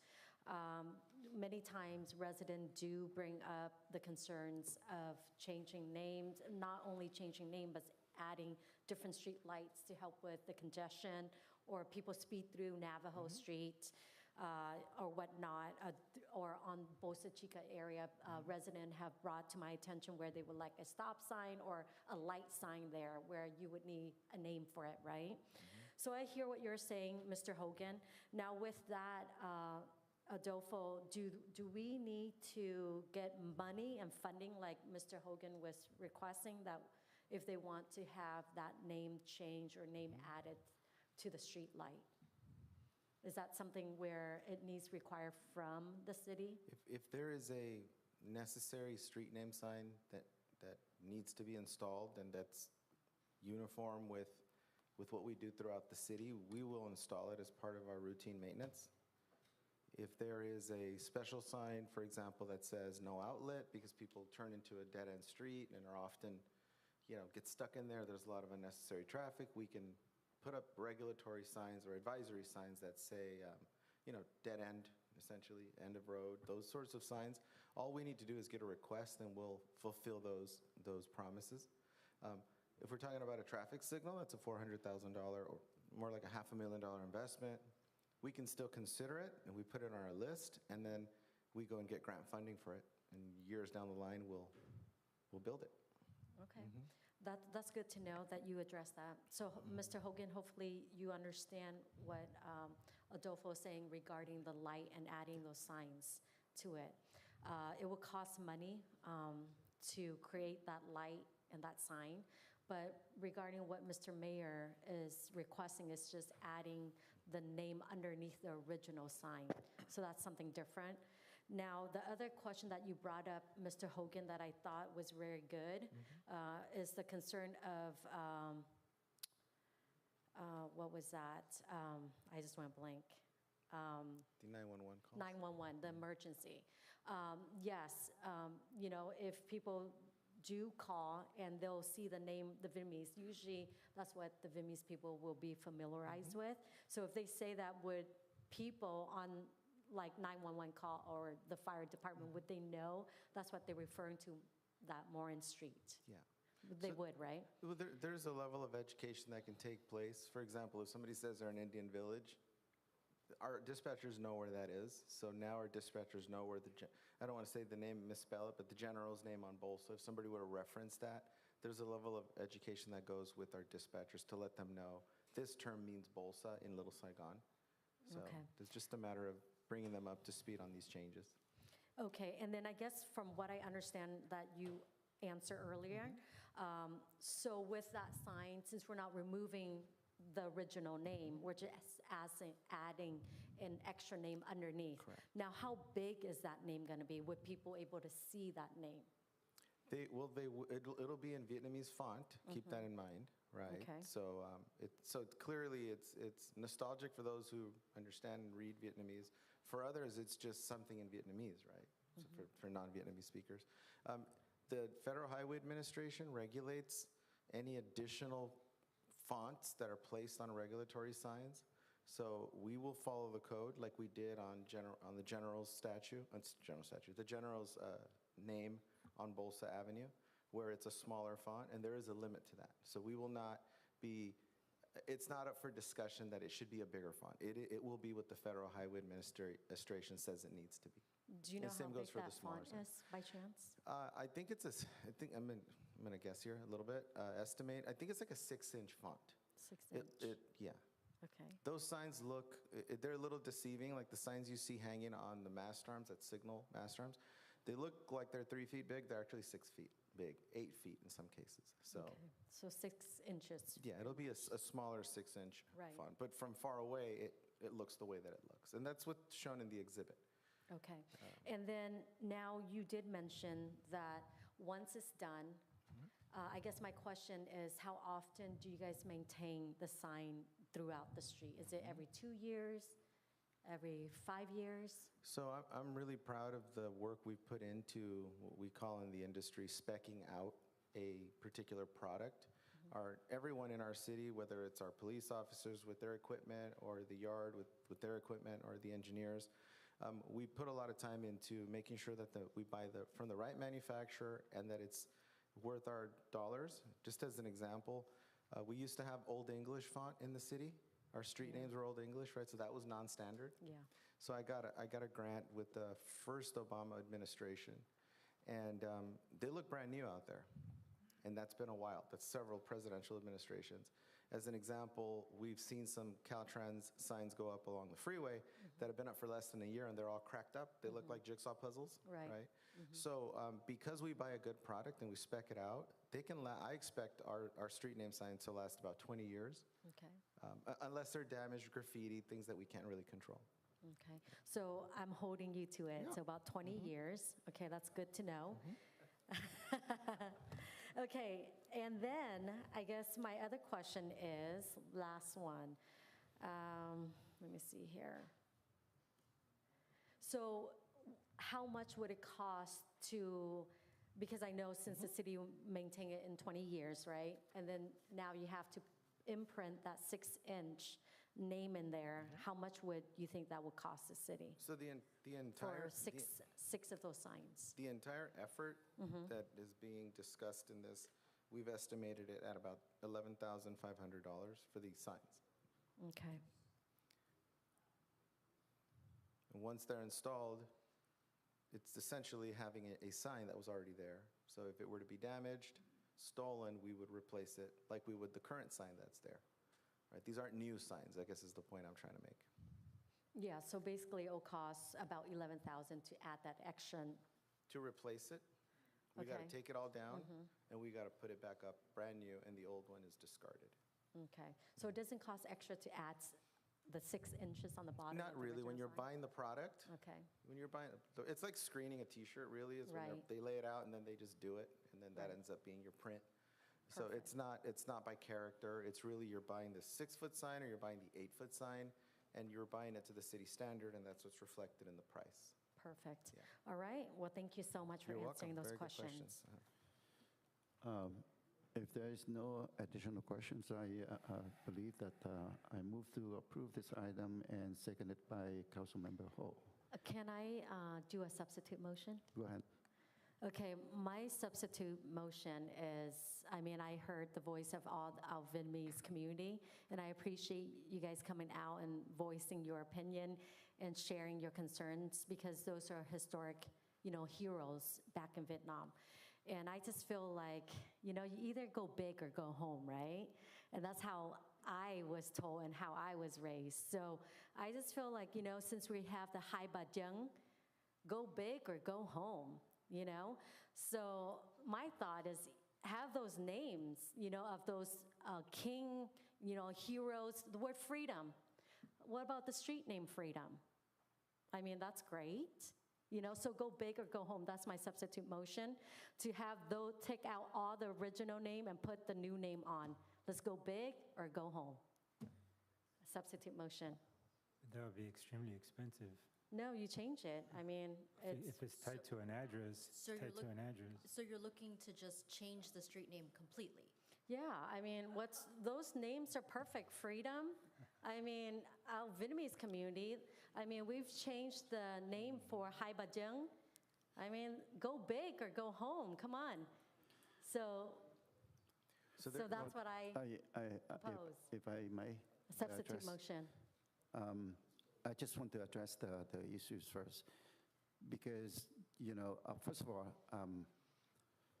I don't know that if the donors are going to agree with that. They agreed to, they came out and talked about it today. You can hear it's a number of them. Secondly, if you are completely changing the names, I like it. But the problem here is you are changing the address of every member there. This will be business disruption and everything. Now we are talking about changing the website, changing the name of the street on, Google and everything. I mean, I don't know how far that we go on that.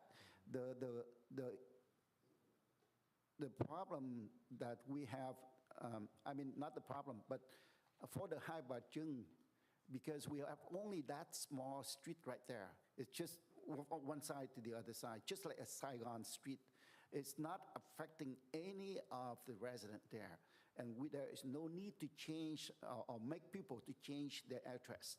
Now, if we ask those people in those complex to change their address right now to different address because of the different name, I don't know whether we can do that or not. So. May I ask Adolfo? So basically, would it cost the city money to change those names, I guess the street names permanently to Freedom or the name of those heroes? Would it cost the city money? So it's really not about the money, but it's about the confusion that it would cause. I'll tell you 2 examples. I wasn't here for them, but I had to clean up some of those decisions that were made. Westminster Avenue on the 405 freeway. Westminster Boulevard was never a boulevard, it was an avenue forever. And one day, the council decided on a night like this to change it to Boulevard because it just sounded nicer. But then Caltrans never changed the avenue. It took me 20 years later with the 405 project to actually clean that up and change it to Boulevard. That's just one example of, we're moving a little too fast with that proposal because there is a different process and it has much more significant implications. Freedom Park, Liberty, what is this? All-American. All-American Way. It was Monroe, right? That also happened on a night like this. And then we built a few buildings there and the post office said, no, you can't call it All-American Way because you never told us, right? So there's definitely a process to be able to do that, but on a street, this is the most dense part of the city, and it affects the most number of businesses and IDs, tax records. Like it's just tied to so many things. So I guess my question to you would be, are there any other streets in Bosa area, like Pagoda? Okay, are there any other street like that we can change into the name without affecting any address? I wouldn't have that answer for you. There's too many street segments out there for me to be able to answer that question right now. So I guess I'll modify my motion then. So again, go big or go home. That continue to be my motion and continue to keep those names, okay? But if I can request staff to go back and look at street like Pagoda that doesn't change anyone's address, doesn't affect any P.O. box, mailing address or anything. If you can go back to the map and look at it in Bosa area, if there's any area we can change without affecting people's address, let's go big or go home with those names. So I substitute motion to do that. I'm sorry that I have to jump in. I think the item for the agenda today is to talk about the 3 streets here. We are not talking about other street. So if you want to talk other street, then we need to have it on the agenda. But today, the items that talk about the approval for the request of those 3 streets, we need to concentrate on that and move on that. Well, I thought I can substitute motion of. You can do substitute motion, but you can't go and ask them to change these to different street. Well, I'm keeping the same name, which you request. I think those names are perfect, okay? Those names are perfect. But because staff thinks that by changing it there, it would change people's address, and it's true. So I believe in our city, in Bosa area, where all the Westminster Vietnamese community are, that we can find streets like Pagoda that we can put all those names on. And I bet we have it. If you know where Pagoda is and across on the other side, right? City Attorney. Yeah. It's City Attorney. To that project. It's time for me to ask you that, is it okay to do that? I don't think so, in my opinion. Yeah, We have the agenda, we have to follow. We have to, What I would say is she's taking the exact same name, so the question is, are these particular streets going to be changed in this specific way? And she's saying, no, let's not do that. Instead of doing that, I would ask for staff to look into using those same names on some other streets. I think that's a permissible motion, to ask staff to look into it rather than do what's proposed tonight. So that would be the motion. I think that's a permissible, it's on subject, because she's saying, don't approve what's being presented, let's do something different with the same name. So that's a permissible motion. Is there a second to it? I think is the question. no, I don't, I disagree with you, Mr. City Attorney. Read the subject of the item today. Redesignation of street name sign on Bishop Place between Magnolia Street and Broker Street, West State Street between Bosa Avenue and Bishop Place, and Moran Street between Bosa Avenue and Bishop's Place in Little Saigon. That's very clear to me right now. We are not talking about other street. So yes or no on this subject? I defer to you, Mayor. It's your meeting. If you think that's, it's not for me to decide. What I gave you my opinion. This is very, I'm wondering if there's even a second on her motion, so that's why I'm. So go big, guys, or go home. And I think our Vietnamese community deserve that, like Hai Ba Giang sign. And I know staff can go back and look at Market Street đó, and they can find street nó không có change, any address. Hai Ba Giang, Please speak in Freedom. English for our audience, and unless they request for you to speak in Vietnamese, please. Okay. So anyways, I think it's very important, like I mentioned to our Vietnamese community, I love your guys' effort and what you propose. And I love it. So I think we need to go big or go I home. think we That have- should be the request from the council. So there is streets. I can bank on this. Staff will go back and find street like Pagoda to give us the name that we deserve in the Vietnamese community, okay? I think we have- deserve those names where people can walk and drive and see those names without the small 6-inch font of our hero. That's weak sauce. So if we really want to be recognized, let's go big, like Hai Ba Giang. Okay, thank you. I think that we have the motion and second on the floor. I call for question. Second call the question. Okay, But we they have have to vote motion. on my We substitute have motion motion. and second call for questions. I have a substitute motion, I'm waiting, so can we start to do mine? There's no So second. anybody There's no want second. to second? I do have a motion on the floor for a call for question in a second, so we will go through the roll call for that. I have Right. a motion by Mayor Nguyen, a second by Councilmember Monzo for call for question. This is roll call for question. Councilwoman Fan West, Sure. Councilmember Monzo, Yes. Councilmember Ho, Yes. Vice Mayor Nguyen, Yes. and Mayor Nguyen. Yes. Motion carried for call for question. I do have an original motion on the floor, but I do have a substitute made by Councilwoman Van West. So for the substitute motion, I don't have a second. Is there a second for the substitute motion? My substitute motion. And the motion fails. Okay, so hearing none, the substitute motion fails. We'll go back to the original motion. The original motion was made by Mayor Nguyen, seconded by Councilmember Ho. This is to direct staff to move forward with the proposed in the recommendation on the staff report. We'll go ahead and call for roll call.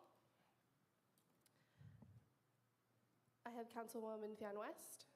Okay, so before I vote, I want to say that I will make sure our Vietnamese community will get those names in area where it doesn't change, where people will recognize those names, okay? Like Hai Ba Giang. So that will be on the next agenda. But as of this one, I will vote no. So then in that way, I can get you guys what you wanted, okay? Councilmember Monzo, Yes. Councilmember Ho, Yes. Vice Mayor Nguyen, Yes. and Mayor Nguyen. Yes. Motion carries. Well, thank you. Before we go on, I would like to request that the city attorney to come back with me about the subject matter. This is valid or not valid, because I'm unclear at this point. And I'd like for you to research on that. If you don't have the answer right now, then you can come back to me after the meeting, before the next meeting, because I don't think you are right for this one. I'm sorry to say that, but let's move on to the next one. Item, public hearing, item 4.1. I am trying to find my, my agenda. Okay, here it is. Mayor, before we start this item, I'll go ahead and read a blurb into Yes, the please. record. Yes. Anyone wishing to speak on an open public hearing may speak in person. Speakers during public hearing comments will each have 3 minutes to speak on each public hearing item. Any person wishing to address the city council in person should complete a green speaker slip that is provided at the entrance to the council chambers and submit the card to the city clerk. When your name is called, please step to the podium at that time and state your name and city of residence for the record. Thank you, Mayor. Okay, please, Cora. Well, I'm sorry. Next one is going to be staff report, please. We are talking about the public hearing for item 4.1, and item 4.1 is, give me a second, please. Public hearing and resolution to determine and declare a public nuisance and conduct weed abatement for fall 2023. Staff report, please. Thank you. Thank you, Mayor. Good evening again, mayors, vice mayors, and council members. This is the public hearing for the weed abatement program for spring 2023 for the city of Westminster. Per the California Government Code, Public Works Department administer the weed and debris abatement from the vacant property in the city. The primary purpose of the program is to remove weeds and trash from the vacant lots. Currently, we have 21 vacant lots on the weed abatement list. In September, staff sent out a letter to the property owner reminding them that they have to comply with these requirements and remove trash and weed by the time that Public Works staff come out to do the inspection on October 6th. Out of the 21 vacant lots, by the time that we inspected on October 6th, only 2 properties were not clean, nor in the process of cleaning. And those addresses or parcel included in a draft resolution tonight. So as of today, there's only 1 property have not been completely cleaned yet. So after tonight, we will continue reaching out to that particular property owner and make sure that he or she or they comply with the requirements. And if that lot is not cleaned by November 9, the city contractor will move in and start cleaning, and we will add 25%, which is approved by the council, administrative fee on top of the contractor cost, and that will send it to the property owner, and they either get reimbursed to the city or we will add it on to their property tax. Okay, and that concludes my report, and I'm available to answer any question. Thank you. Next is Mayor and City Council question for staff. Any one of you have any questions for staff? Yes. Please go ahead. Okay, Jake, thank you for all you do. I really appreciate public work. You guys are on top of everything in the city, so thank you. I guess my question on here is, how many notice have you sent to these 2 property owner, and were they aware? Okay, So that's the first question. absolutely. So the first one, in September, we sent out a reminder letters to them. And when we did an inspection on October 6th, they were in compliance. So we sent out a certified mail. We want to make sure that whoever is going to receive it, they sign it, and we receive the notification back that they received it. So We did receive those too. So I actually myself, 2 days ago, went out and talked to one of the tenant of one of the property owners and make sure that, hey, mention to the property owner that they need to comply with the requirements. Okay, that's great. So they have plenty of notifications and we want to make sure that they've been in contact with the city as well.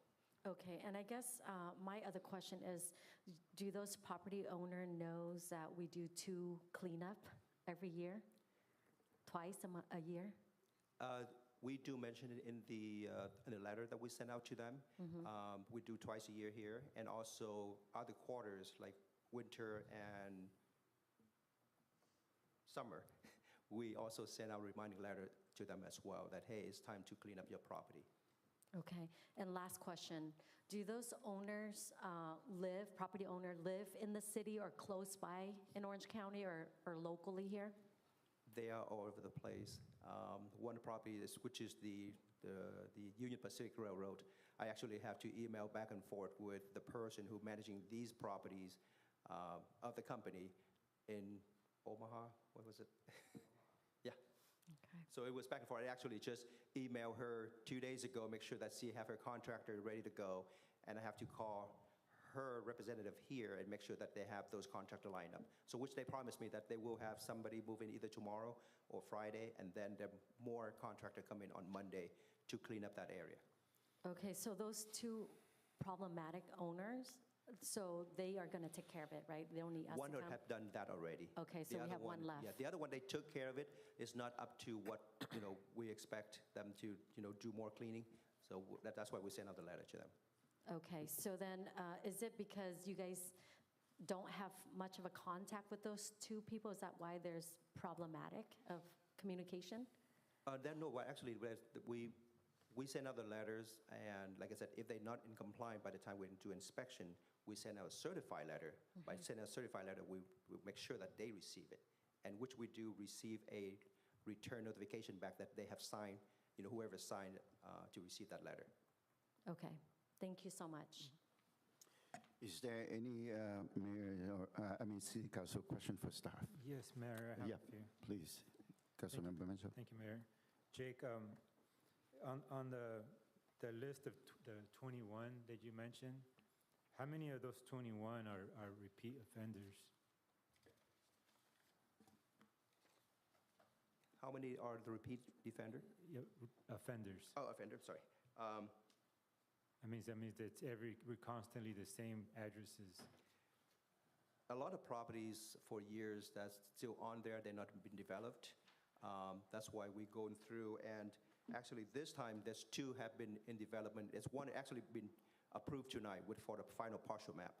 That particular property on Texas that were developed. Another one is on Moran. So we removed those property from our list, and we add on new property that was, they pulled in a permit from building department for demolition of their building. So I would say probably 19 or 18 of those are, the property that's always on the list for many years. Okay, and since they're the same as you just mentioned, how many letters do we have to send before we have to issue, citations? Are any of these citations? This program does not structure that we send out citation. We send out notification with them. We continue, the communication with them. If they don't meet the requirement by this particular time is November 9, we will have our contractor move in and do the cleaning, and then we back charge them. It just seems to me like this is we obviously go through this every year, twice, and every year, twice a year is the same. It's like, so I don't know if you've noticed that in our city, I have been here since the 80s, and I get the sentiment around our city is that we're a blighted city, and having vacant lots and always the same addresses over and over and over again, not maintaining their properties. And this is just something that our community has to see every single day until this program kicks in twice a year. So for 11 months out of the year, our residents are looking at overgrown vegetation and the same properties. I think it's time that we start to rethink how do we address this? Because we can't keep doing this every year, year after year, and it's the same thing. Our city it's looking blighted. There's no way around it. There's no way to defend that. So we need to kind of put our heads together, maybe with your team and the staff, to what can we do differently, because doing the same thing is just not cutting it. So for Public Works program, for the weed abatement program, we just have to address the vacant. So to answer one of the questions that you have, that during the time that outside of 2 times that we're doing the weed abatement, code enforcement, I actually work very closely with code enforcement when we see certain properties are not, taking care of their lots. So we do report that. So I know CPU and code enforcement has been dealing with certain cases or certain property that on this list now. Yeah, no, I And get not that. only weed abatement, but also dealing with graffitis that, they probably On not the been same, attended to. so what I'm saying is that it's costing us staff time, our code enforcement, public works time, to keep on these same properties. And I know our code enforcement and our public works department have a lot of work to do, and always having to deal with these same 19 properties nonstop. Our staff just can't afford that. We have a lot of other work that needs to be done in the city. So we need to really come up with an idea of what can we do to really hammer down on these property owners, that they just cannot wait until we come calling or knocking on their door to take care of this problem. We need to do something different. Seriously, I know we have a lot of, our public works, we have a lot of work to do in our city, and our guys are already stretched thin of what they have to do, and we need to help them so we don't have to keep doing this. The other thing, what else? And then the properties that have been vacant forever, what can we do to help remedy that, where they're push them to do something? Because, they've been vacant for years. I get complaints about them all the time, and it's just vacant and boarded up properties just add to our blight in our city. So that's something that Adolfo and Christina and our staff need to put our heads together. I'm not asking you to solve this or answer this today, right now, but literally we need to do something. Okay, so I appreciate, sorry to put you on the spot, but Oh, no. no, seriously, we need to do something different. It's really tough, like some of the properties I'm dealing with, it's very hard for them. Somehow they don't have any project or plan anything to do with that. So we just keep telling them, you have to clean your lot, keep up with your lot, remove weed and trash. And again, it just depends on the situation. Some of them are just not proposing anything at all. So I'm not so sure that we can come in and say, you have to develop something here. Yeah, I can actually answer to that because it's something that we've struggled with for years, and before my time sitting up here. It's really hard for private property owners for us to, we have a level of engagement. So there have been developers who've come in and asked for, if there's any properties, any opportunities that are out there. So we have access to information where we can try to connect a developer with that particular property owner. What we've found out in a couple of very prominent properties that have been problem properties, so they're prime locations, but people are asking a lot higher amounts for these properties, and so they'd rather just sit on the land. In some of these instances, we've actually, for example, there's one that I can think of that's been vacant for about 4 years now. It was supposed to be something. Now it's actually just land with fencing around. It's become, it's become blighted, and so it's actually been addressed via code enforcement for them to clean up their broken fence that they've had and to do other things. But in terms of forcing the business to, to do anything, that's kind of been a challenge. But we have tried to connect some of these property owners with interested developers who've reached out wanting to do something. It's just very, it's just very difficult because the market is very unique. And there are a lot of pieces of land that people have acquired over time, through their family. It's been passed down.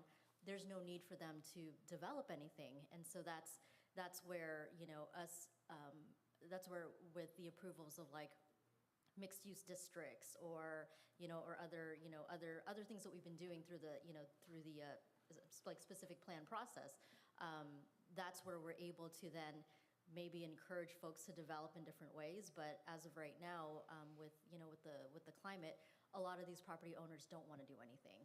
And we've actively, I know Ryan, who's our senior management analyst, he's helped with try to engage and connect developers with the landowners.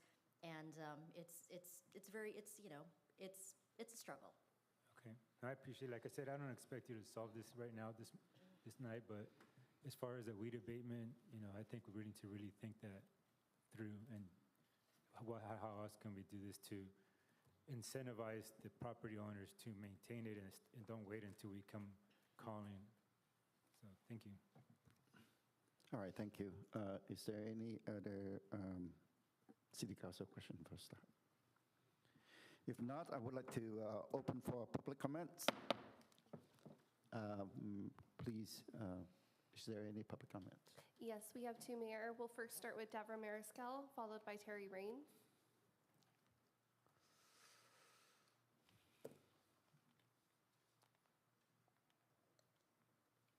Good evening, let's try this again. So 4.1, maybe I misunderstood this, college graduate, and I don't understand what this means. Somebody could turn their phone off. Weeds growing, rubbish and refuse on property. So my comment about Liberty Park, we have things dumped there all the time. The part that was technically sold off is not maintained at all. It is a fire hazard, and that is something that needs to be addressed. There is dirt that's coming over into the sidewalks. People walk there all the time. It's not good. The second thing, I don't know how this could be taken care of. I do walk down Beach Boulevard with my dogs. Everybody knows that. I walk down Trask, down Hoover, back down Westminster. The amount of broken glass on the sidewalks everywhere.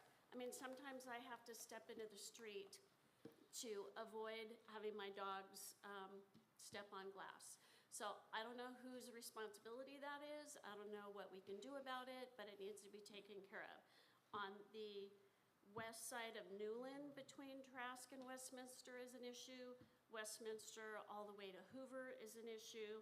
Beach Boulevard on the east side where the car dealerships are. I know we can't get people to quit breaking glass, but that's a big, huge issue. I wanted to give WAGS a shout out. They did a great charity event on Saturday. Thank you, Carlos, and thank you, Kimberly, for attending. One more thing about landscaping, the hedges that are on Beach Boulevard between Trask, way far down, for those of us that are short, I can't see over those hedges. When I want to make a turn into either coming off of 22nd or any of those streets or turning in, I can't see because I'm down here. I would like to see those cut down lower so that us short people can see a little bit better because they are a distraction. And then I know that we like to make proclamations, so I would like to make one for the hostages at Israel. We do have a family here that has a niece that is one of the hostages. She's just a little girl. A lot of people have been slaughtered. Would like to show our support for the horrendous things that Hamas has done. That's right. Thank you very much. With that, I ask if the staff can prepare for the next meeting. Yeah. Debbie, I have a comment. So, Debbie, I really appreciate that you're sharing the concern and showing, letting us know what we need to fix in that area, section. I agree with you completely. What Hamas has done to the captive, the Israelites, is insane, and I'm in support with what you say. Thank you. Just a general reminder to everyone that, I'm here to conduct a meeting, so if you want to speak, just ask and I will recognize you. So that way we don't cross over of anyone. Next is the, is there any, we still have more. Okay, We do. sorry. We have one more, Mayor. Terry Raines?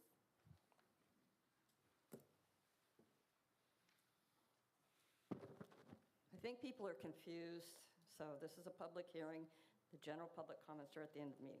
Anyway, good evening. Some of these comments you've heard me present at previous weed abatement public hearings. Why are only vacant properties targeted under this program? I ask this question over and over again because there are numerous properties in the city, both vacant and occupied, with serious weed and rubbish issues, as defined under Chapter 13, Article 2 of the California Government Code, commencing with Section 39560, that never get cited. Nothing in the code limits this process to only vacant properties.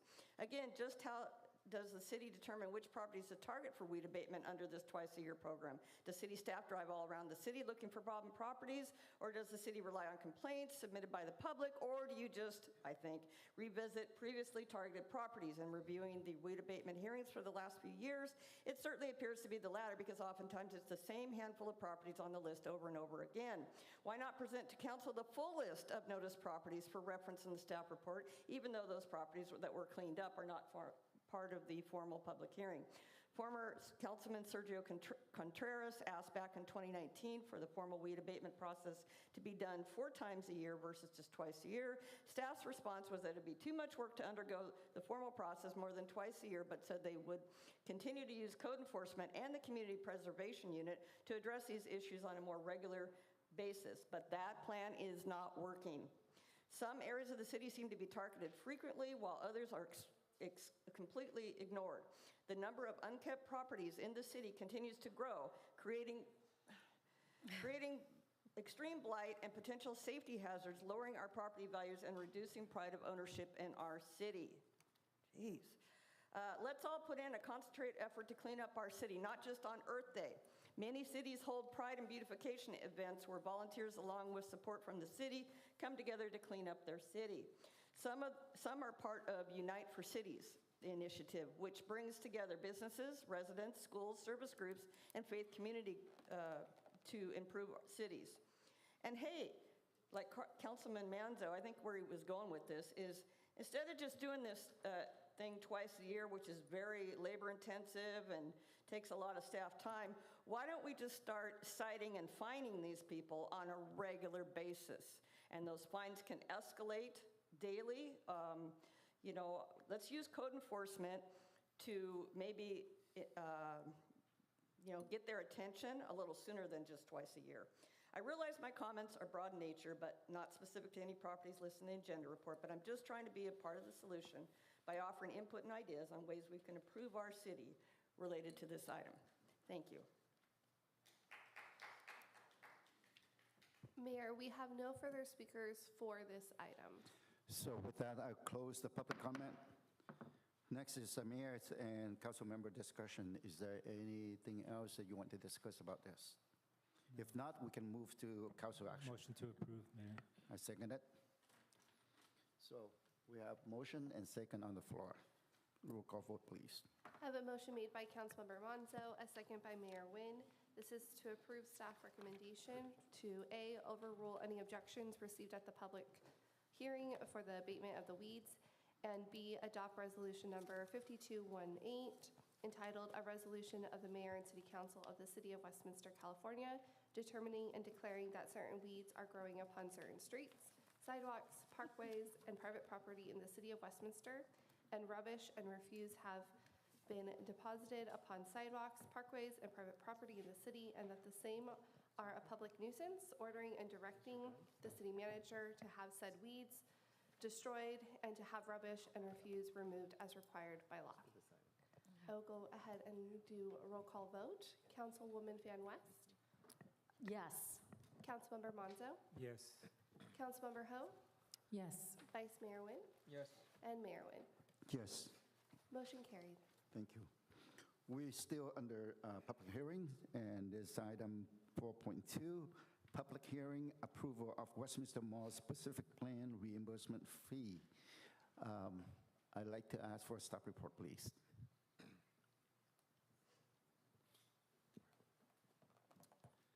Good evening, Mayor, Vice Mayor, and City Council members. This presentation will outline the Westminster Mall specific plan reimbursement fee. The creation of the reimbursement fee methodology and calculation were produced by one of the city's economic consultants, Economic and Planning Systems, also known as EPS. Jason Moody from EPS will be providing more details on the methodology and calculations of the fee later in the presentation. EPS was heavily involved with the Westminster Mall specific plan drafting process and has continued to work with the city to implement the plan following adoption. After the presentation, Jason and staff will be available to answer any questions you may have. To start, I want to give a brief summary of the entire Westminster Mall specific plan process. The city began working on the Westminster Mall specific plan in late 2018 with multiple community outreach meetings taking place in 2019.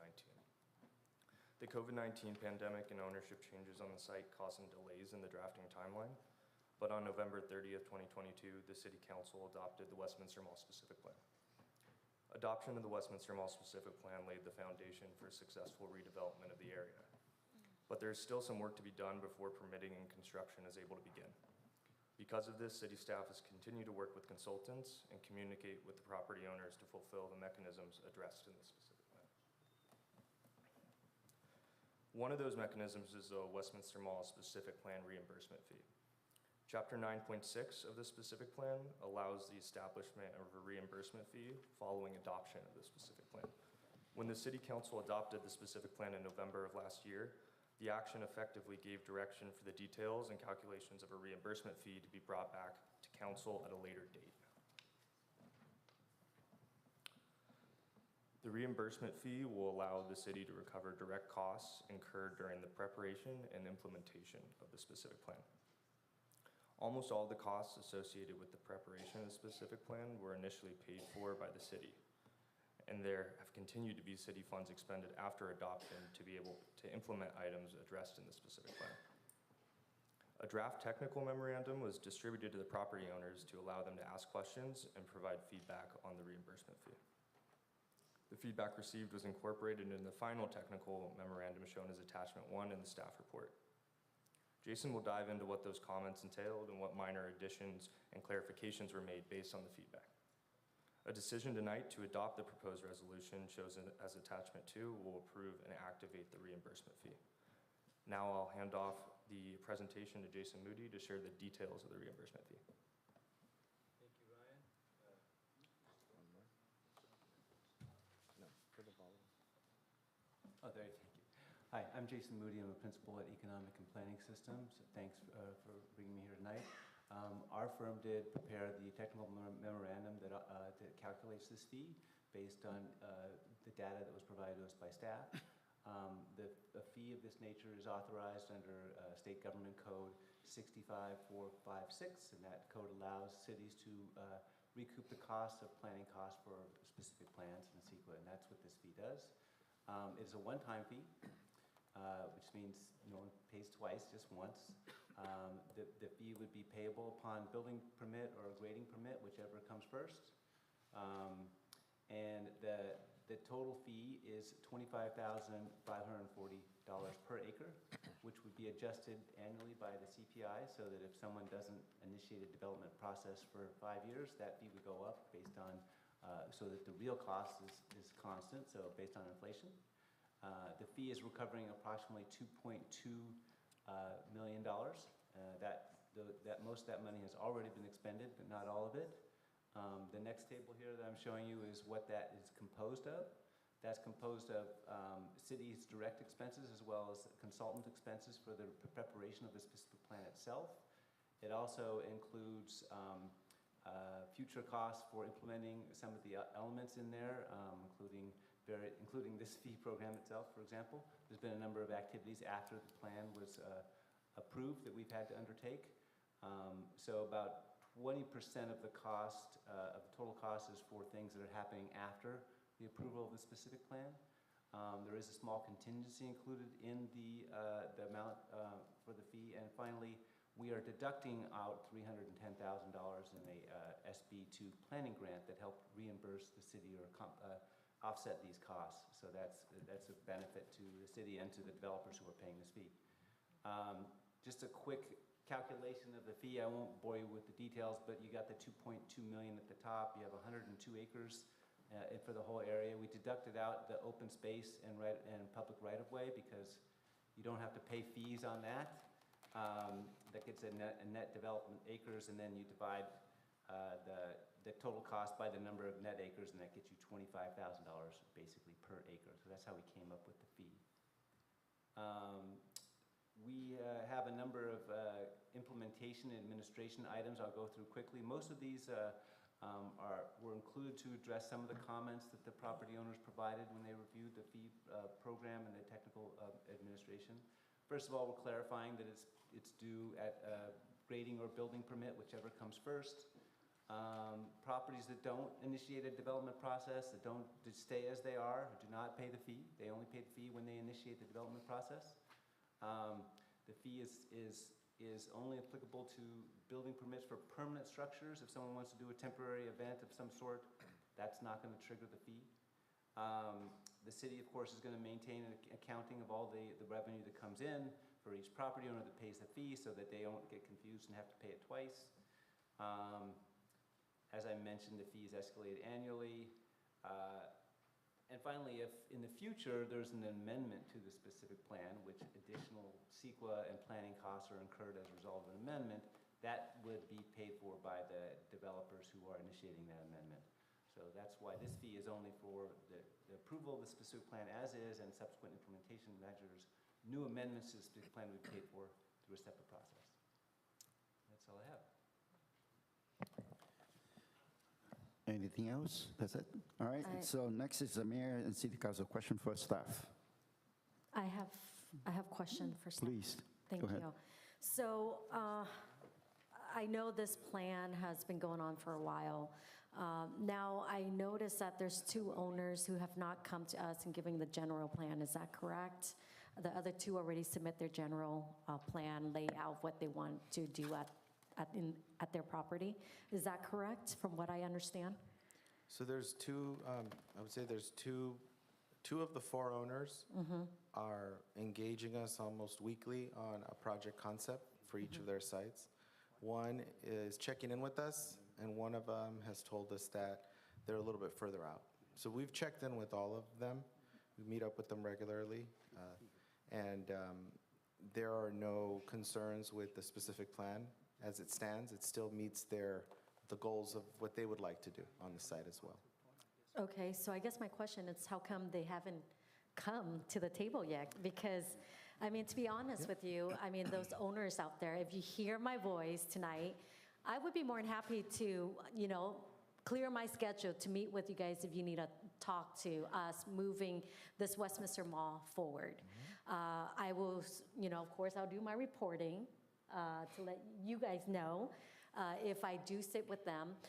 But you know what I mean? So if you guys are out there and you need to talk with one of the council, I'll be more than happy to sit down with you, hear your plan, what you want to do, because I want to help you move the city forward. And I know the residents there are excited and looking forward for this new Westminster Mall to be redo, and then not only have to bring business into the city. So if you hear me tonight, I would love to sit down with you and hear your plan and to move our city forward. Thank you. Okay, any others? Question. Yes, Councilmember Menzo. Thank you, Mayor. I heard in your staff report, I think, Ryan, that there was no objections from the developer on the current staff report with the fees? No objections from them? Yes, there are no objections, just some comments and requests for clarification, which we responded to those comments and requests. Awesome. And then, I mean, this is pretty standard. I just want the community to understand this is just standard cost recovery for any city, for any work that staff has done to put in for this project. You mentioned possible, amendments, or if this project's, obviously is going to take a few years in the planning stages. If there's any adjustments to future staff increases, then we would have to come back and adjust those numbers to recover that cost difference, right? Yes, this gets us back to where we're balanced, we're at zero. Okay, Yes. what we have done so far. What we've done so far, it gets us there, and actually, there's some estimates of what else needs to be done associated with the plan. Okay. If there's a major amendment that would require CEQA, and we're bringing in consultants, and we're doing outreach, and we're doing analysis, it's not going to be double the amount, but it would be a added. proportionate amount of the changes. Okay. And these fees has nothing to do with permit fees, park fees, none of those fees, correct? No, these are unique to this area. Those other fees that you mentioned are citywide fees, and everybody pays those. This is unique to the planning costs that were incurred for the specific plan. For sure. Thank you. Any other? You know, Councilmember? Oh. thank you. I would like to thank you for remembering to recoup the costs. I know I mentioned it a couple of years ago, I'd say maybe 3 or 5 years ago even. I was rather nervous just seeing how much we have to spend, cover the cost, but I know we have to front some of that, and then now we're recouping the, you know. Is there anything that we're not recouping? Any costs that we're covering and not recouping that you know of? Or Direct costs, the city did a very good job of keeping track of all of the costs, particularly the costs that were direct costs that they had to pay consultants. You know, tracking staff time is a little bit more complicated, and I can let Adolfo address that. Yeah, we work closely with our finance department. We have a very detailed timesheet program and special codes assigned to different activities we do on a daily basis.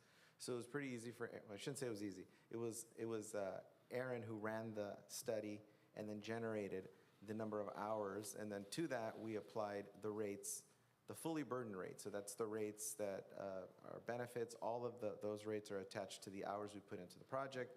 And it accounted for increases over the years. So it's a very, very detailed accounting of all the hours spent on the project by everybody, including the city attorney, including planners, city manager. Everybody's is in there.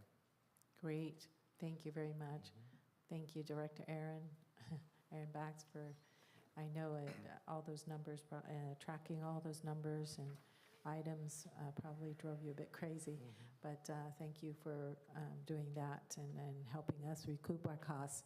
I know initially our city laid out, what was it, the environmental, is it the environmental report, $300,000, was that part of, was that ever recouped, or?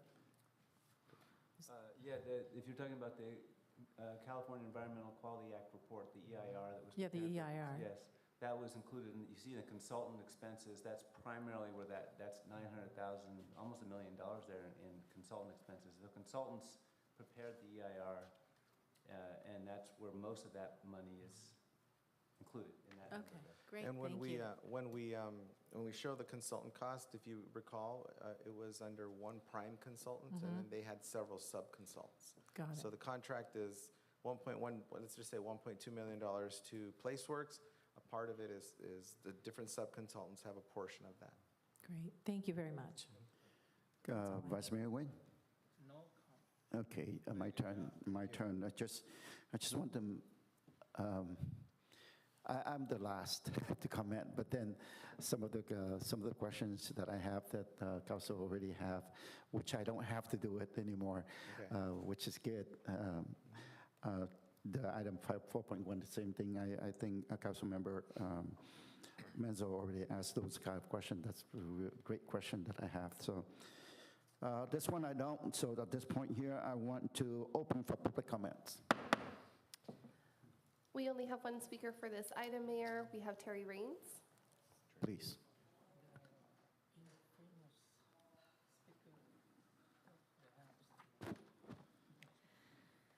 Good evening. I sent an email to city staff on Friday asking why they did not include the comments and feedback received from the property owners that resulted in the minor revisions and clarifications made to the technical memorandum prepared by Economic Planning Systems, Inc., as referenced in the staff report, so that the council and the public could review ahead of time. The public's interest in the mall's specific plan, the various owners, and their respective projects, and how each feels about these proposed Westminster Mall specific plan reimbursement fees clearly outweighs any subjective reason for not disclosing their comments. It is just important for the City Council to have this information before voting on the proposed fee structure. And it is just important for both the public and council to know exactly what revisions were made based on the owner's feedback and which owners had the most influence on the proposed reimbursement fees. The entire Westminster Mall specific plan implementation and related projects must be fully transparent to the public. Additionally, there is a discrepancy between the staff report verbiage and the technical memorandum. The staff report states, quote, if additional Westminster Mall specific planning and implementation costs are incurred, the city will update the reimbursement fee calculation and seek City Council approval for the revised fee amount, end quote. Whereas the technical memo states, quote, fee adjustments, the reimbursement fee program should also allow for should also allow for an automatic annual adjustment to account for inflation, unquote. As you can see, these two statements vastly differ and conflict one another. Furthermore, nowhere is it addressed if the fee calculation is indeed increased down the road. Does that impact owners who have already paid the fees, forcing them to submit additional payments to the city? Or does the additional cost burden, be it additional implementation cost or inflation, fall solely on the owners who submit their projects after the increase has been approved? I sincerely hope that staff will address the questions and issues I have raised here so that the City Council can make a truly informed decision tonight. You know the old saying, garbage in, garbage out. Let's make sure that's not the case here tonight. Thank you. Thank you. Mayor, we have no further speakers for this item. I will close the public comment. Next is for Mayor, Council member discussion and council action. I motion to approve it. I'll second it, but before that, can we, staff, can we address some of the comments made from Ms. Terry Raines as far as the differences and additional costs what she was speaking about? I can probably do that. There is an inflation adjustment that is not related to any additional cost. It's designed to cover the cost, the fact that as inflation goes up, real costs will need to be adjusted. So that if someone pulls an application in 5 years from now, they're paying the same amount in real terms as someone who pulls an application today. Because if they just paid the nominal number, they would be getting a much better deal. So it has nothing to do with the cost of the preparation of the plan. So those two things are not in conflict at all. That you keep the cost exactly the same, you still will need to adjust for inflation. The second comment, I think that was the main point that she made. I would say about the comments we received from the property owners, none of the comments affected the fee amount. So the fee amount was unchanged the comments there was no change to the fee amount from our original analysis. There were some questions and comments about clarifications about how the fee would be implemented, when it would be payable, things like that, which we, in this table here about implementation and administration, we tried to clarify that information so that the property owners knew when they would pay the fee, for example, or if it would be payable for permanent structures or temporary structures, things along those lines. So they were just clarifications so that they knew when they would be responsible for paying. Okay, thank you. All right, we have a motion and second on the floor. I have a motion made by Councilwoman Van West, a second made by Councilmember Monzo. That is to adopt Resolution 5219 entitled, A Resolution of the Mayor and City Council of the City of Westminster, California, approving the Westminster Mall Specific Plan reimbursement fee and finding such action exempt under the California Environmental Quality Act. We'll go ahead and call roll. Councilwoman Van West? Yes. Councilmember Monzo? Yes. Councilmember Ho? Yes. Vice Mayor Nguyen? Yes. And Mayor Nguyen. Yes. Motion carried. Thank you. Next is regular business, 5.1. Continue from the October 11, 2023 regular meeting. City Council appointment to the Westminster Community Foundation. And this is applied to Councilwoman Van West, appointee. So Yes, thank you, Mr. Mayor. recognized. So I mentioned to you guys last week that I have, been talking to a couple candidates for this position for the Westminster Community Foundation. because I want to make sure that it's a right fit and what they can give back to the community.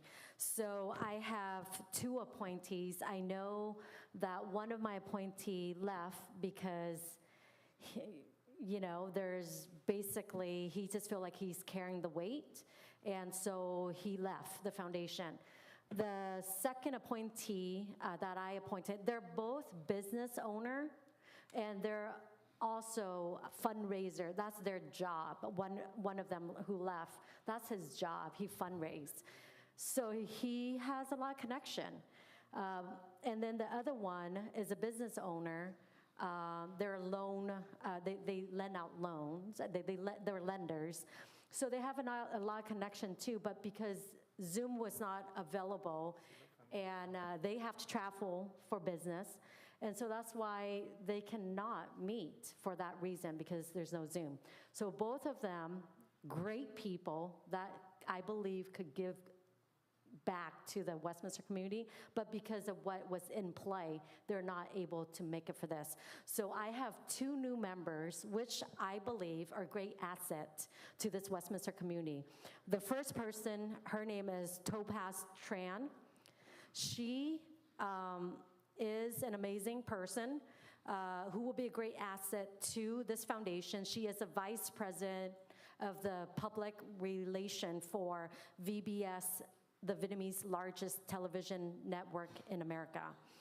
And I believe that she will help us fundraise to be able to have another income of money source into the city to make sure that we continue to have different events, for example, the Tet Parade coming up, senior citizen, homeless situation, that they can have funding for that, youth mentorship, all the things that you guys want in the city, and I believe that she can do that with her connection. Now, the other person I want to appoint is Casey Wilbert. He is locally raised in Orange County here. He has his BA in business and economics. He is a CEO of his own company, Vertex AV, which is smart technology that install audio video equipment to homes, corporation, buildings, whatever you name it, he can do it. So I know with his connection, he will be able to streamline some source of donation into our city. So those are the 2 people. I have their contact. I will give them to you. And I know they'll be a great asset to this foundation. Thank you. Is there a motion to that? Mayor, before we... I second it. I motion to move forward. Before we get to the motion, I just want to confirm with you, Councilwoman Fan West, for both of your appointees, which one is for the term ending January 2025, and which one is the term ending January 2026? Thank you. So 2025 will be Topaz Tran. 2026 will be Casey Wilbert. Thank you. Thank I you. motion Thank you for to clarifying approve. that. Yep. There's a motion? I have Yeah, a I motion to approve. Is there a second to it? You guys don't want to have my person? I mean, that's what you guys are waiting for, right? I need a second. I second. Okay. Are you guys here? I think Mr. Mayor seconded it. You didn't? I haven't. I just, you just asked? just Okay, asking, okay. yeah. So we have a motion and second to approve. Yes, we do. A little confusing. So I have a motion made by Councilwoman Fan West, a second made by Councilmember Ho, and this is to appoint the 2 appointees for Councilwoman Fan West. Yes. We will go ahead and call roll. Councilwoman Fan West, Yes. Councilmember Monzo, Yes. Councilmember Ho, Yes. Vice Mayor Nguyen. Yes. And Mayor Nguyen. Yes. Motion carried. We already gone through 5.2, so moving on to 7.1. Continue from the October 11, 2023 regular meeting. Appointment to Park and Recreation Commission for 2022-2024. This item applied to applicable to Vice Mayor Nam Quang Nguyen and Councilmember Kimberly Ho appointees. So let's go with Ms. Kimberly Ho, Councilmember Ho. Okay, thank you so much, Mayor. At this time, I just want to make a comment. First of all, I'd like to thank my longtime Parks and Recreation Commissioner, Con Nguyen, for serving so many terms. And I know that sometimes it's very hard to find someone or to, I think really these days we've experienced that it's very difficult to find volunteers. So Con has been a Park and Recreation Commissioner for I don't know how many terms now. I think today I would like to make that change, and I would like to appoint Christine Hernandez for the Park and Recreation Commissioner for the year of that be 2022 to 2024. So like right now to the end of 2024. So I want to make a comment on that and why I chose her, because I think she's very qualified. I'm very impressed with her resume, and so I'd like to give her the opportunity. Thank you. Let's vote as a slate. So why don't you go ahead and appoint yourself? I mean, appoint your people, Vice Mayor Nguyen. Yes, at this point, I would like to appoint Mr. Tim Hogan to be my commissioner for this Park and Recreation Commission. Was there a motion yet? I motion to approve it. I'll second. All right. Okay, we have motion and second on the floor. Yes. I have a motion made by Councilwoman Fan West, a second made by Councilmember Monzo.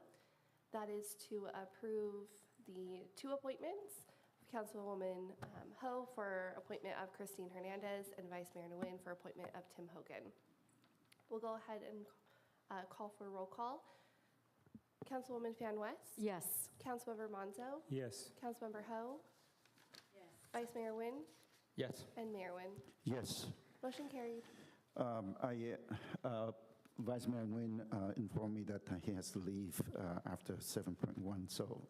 I have to leave too, so. Okay. Yeah. Well, we still have 3 on the council. We still have quorum, so we have to move. If you agree or you want to just, if there's a motion or if there is a recommendation to hold on to these, then, well, we still have to do oral communication. I don't think that we can. Mr. Mayor, I think we are okay because you guys still have a quorum, right? Okay. Yeah. All right. So thank you. If you have to leave, then we still have a quorum. I would like to ask Councilmember Ho, are you okay to stay to continue? Yes. Okay. How about Councilmember Menzel? And I am okay. So we have the quorum. So we would like to continue with 7.2. Proposal to install parking restriction on the east and west side of Willow Lane between 6251 Mahogany Avenue and 14202 Willow Lane. Sorry about that. TC point 23-101. So may I ask for a staff report, please? Sure, I'll make this pretty brief. This is staff initiated. In our corporate yard, our police department, they're really good when they're out and about in their vehicles, city vehicles during the course of the workday. If they see something that doesn't look right to them, they report it back to the appropriate department, sometimes planning, sometimes code enforcement. In this particular case, we received a report from a staff member that felt that Willow Lane was a little bit too narrow along this stretch. So this is an illustration of Willow Lane. That's a bend in the road, right there where Mahogany becomes Willow. This area is located south of the 405 freeway to the east of Springdale. And they were right. As you can see up here where the little hand is, that's a 36-foot section. So according to our municipal code, this portion of the roadway that is 36 feet or wider is capable of handling 2 through lanes and 2 parking lanes. As you can see, as it goes through the bend in the road, are you able to see, sir? No, there's nothing on our screen. Nothing on our screen. Yeah.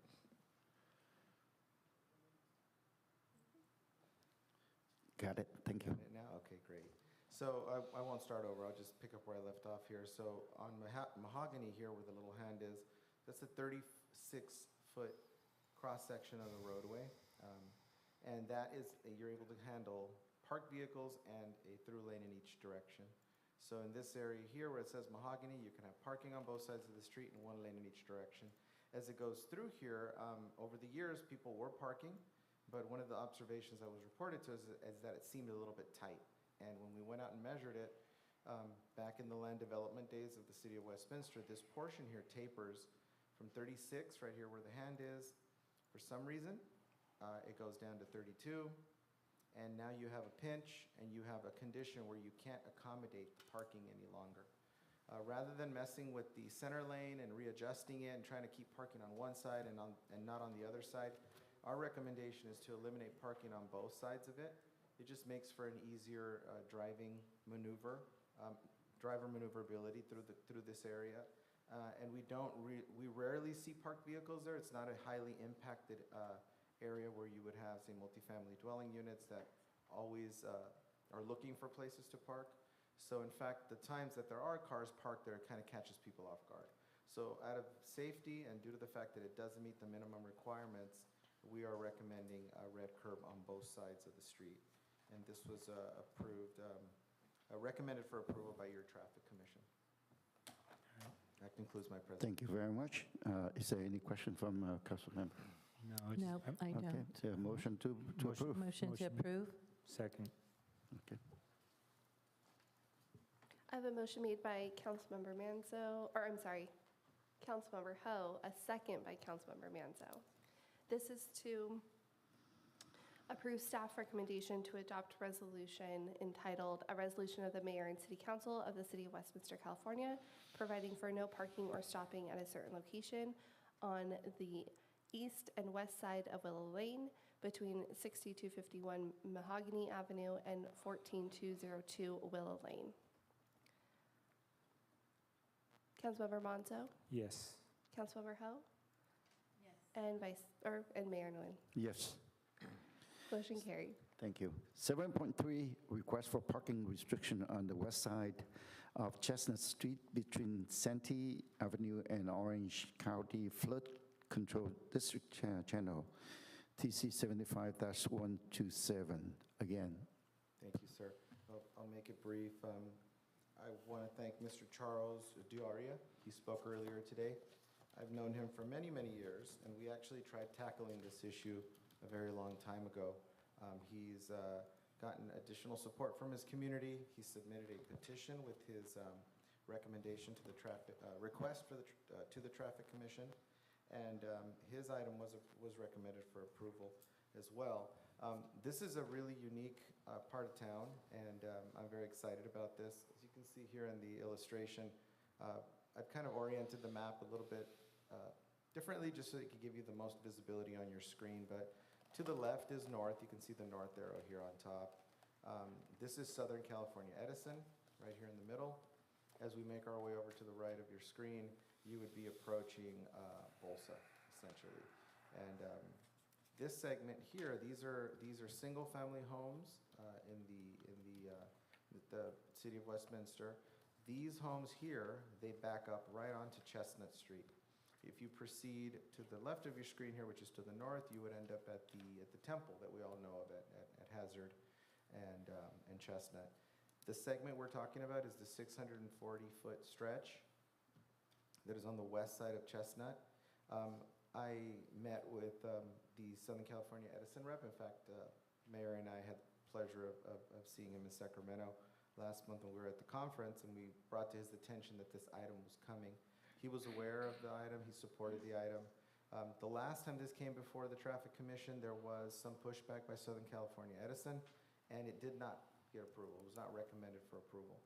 And that's really a shame because the quality of life of our residents is significantly impacted when big rigs park along this stretch.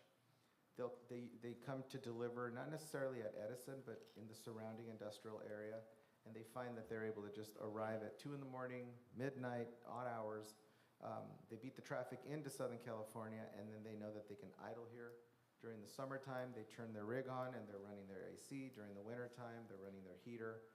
They dispose of human waste outside the window. It's a real mess out there.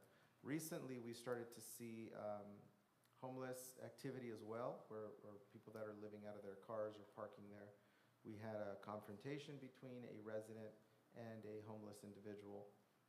So at the end of the day, these big rigs, they can do better as far as planning their arrivals into Southern California. And all the industrial businesses in the community know this. As you're driving in from Arizona, there are these truck stops. People can park there, they can sleep there, they can do all kinds of, they can kind of regroup, and then they can pick up their final destination so that they're actually arriving to their delivery at an appropriate time and not have to idle in a neighborhood or park or do all kinds of other stuff that create issues. So the Traffic Commission responded really well to this. Staff is in full support of it. Our Sergeant at Arms, Commander McCormick, was present at the Traffic Commission meeting. He's also the homeless liaison commander. And we were all very much in support of this, and nobody spoke against it. In fact, we had, in addition to the petition, we had a resident that came and spoke for the community. So we would ask that the Traffic Commission, that the City Council approve Traffic Commission's recommendation for the red curb as specified in this report and shown in the exhibit. Thank you very much. Is there any question from City Council? No, well, yes, real quick. You mentioned that there was no objections from Southern California Edison. Correct. They were not able to attend the meeting, but when I spoke to the gentleman, both the head of preparing the report and then when I made sure that he received the report and that he had seen the report, he said that they were okay with it. Okay. Motion to approve. A second? Motion and second. I have a motion made by Councilmember Monzo, a second made by Councilmember Ho. This is to adopt Resolution 5221, entitled "A Resolution of the Mayor and City Council of the City of Westminster, California, providing for no parking or stopping at a certain location on the west side of Chestnut Street between Santee Avenue and the Orange County Flood Control District Channel." Councilmember Monzo, Yes. Councilmember Ho, Yes. and Mayor Nguyen. Yes. Motion carried. Thank you. Next is oral communications for non-agenda items. Madam Clerk, would you please go ahead and read the instruction into the record, please? This is the time of the meeting that members of the public may address the City Council regarding any non-agenda items that are within the subject matter jurisdiction. Unless otherwise extended by a majority vote of the City Council, comments shall be limited to 3 minutes per speaker. Any person wishing to address the City Council in person should complete a yellow speaker slip that is provided at the entrance to the council chambers and submit the card to the city clerk. When your name is called, please step to the podium at that time and state your name and the city of residence for the record.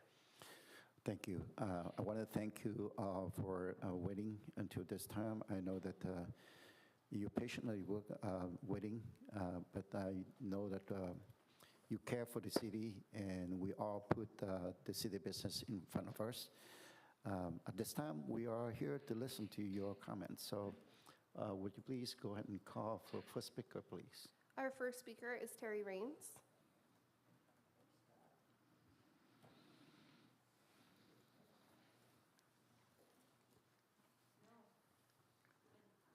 I'm sorry, our first speaker is Terry. She, my translator, interpreter.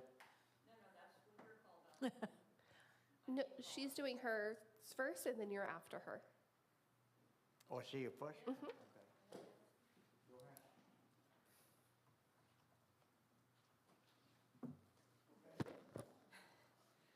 Hello, three of you.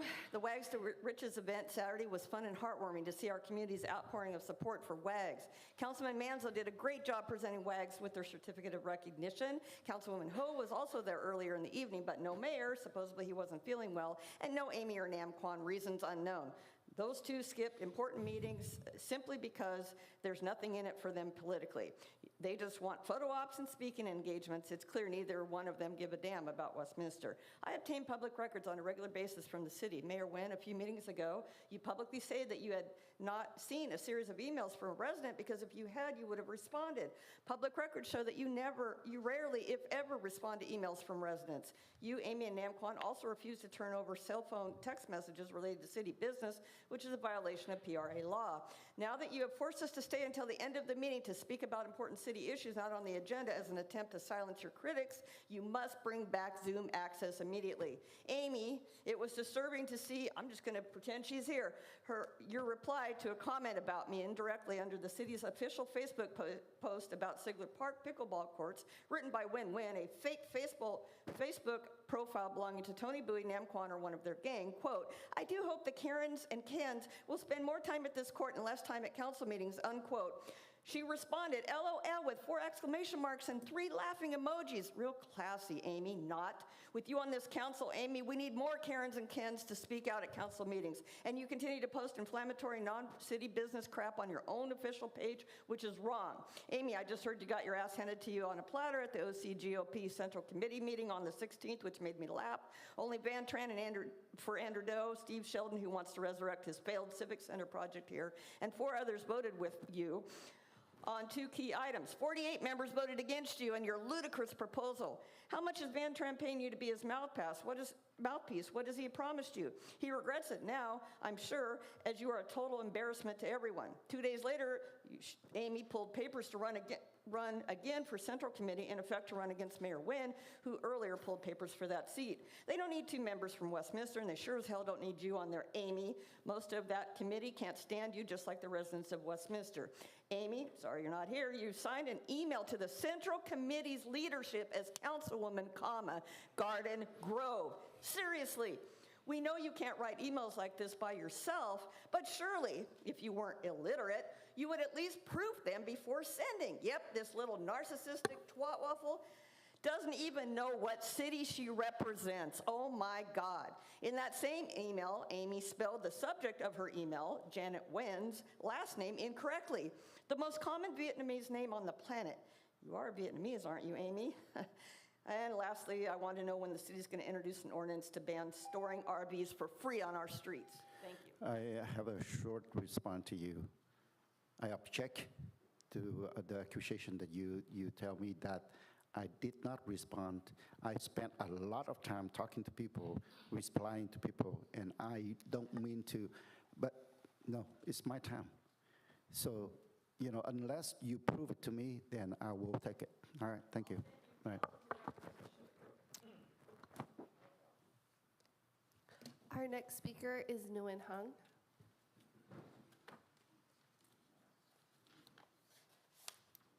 I have an interpreter.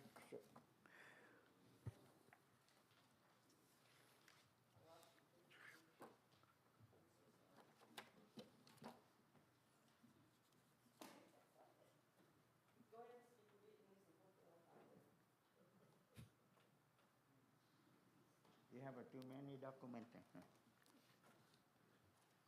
I speak Vietnamese first, and she will speak in English later.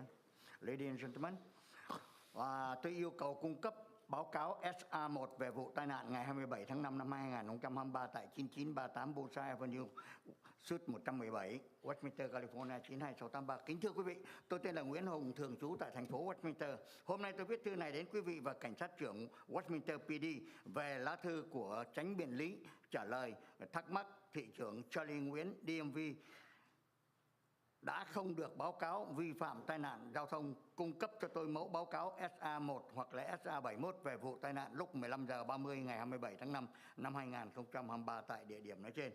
Căn cứ theo lá thư của Chánh Biện Lý Todd Spitzer, tôi yêu cầu thứ nhất, cảnh sát Westminster PD vui lòng cung cấp biên bản hoặc kết quả điều tra tai nạn do ông thị trưởng Charlie Nguyễn gây ra. Thứ hai, thị trưởng Charlie Nguyễn phải cung cấp báo cáo SA1 hoặc SA71 về tai nạn nói trên trong thời gian 7 ngày tính từ ngày hôm nay. Nếu không, tôi sẽ nhờ luật pháp can thiệp.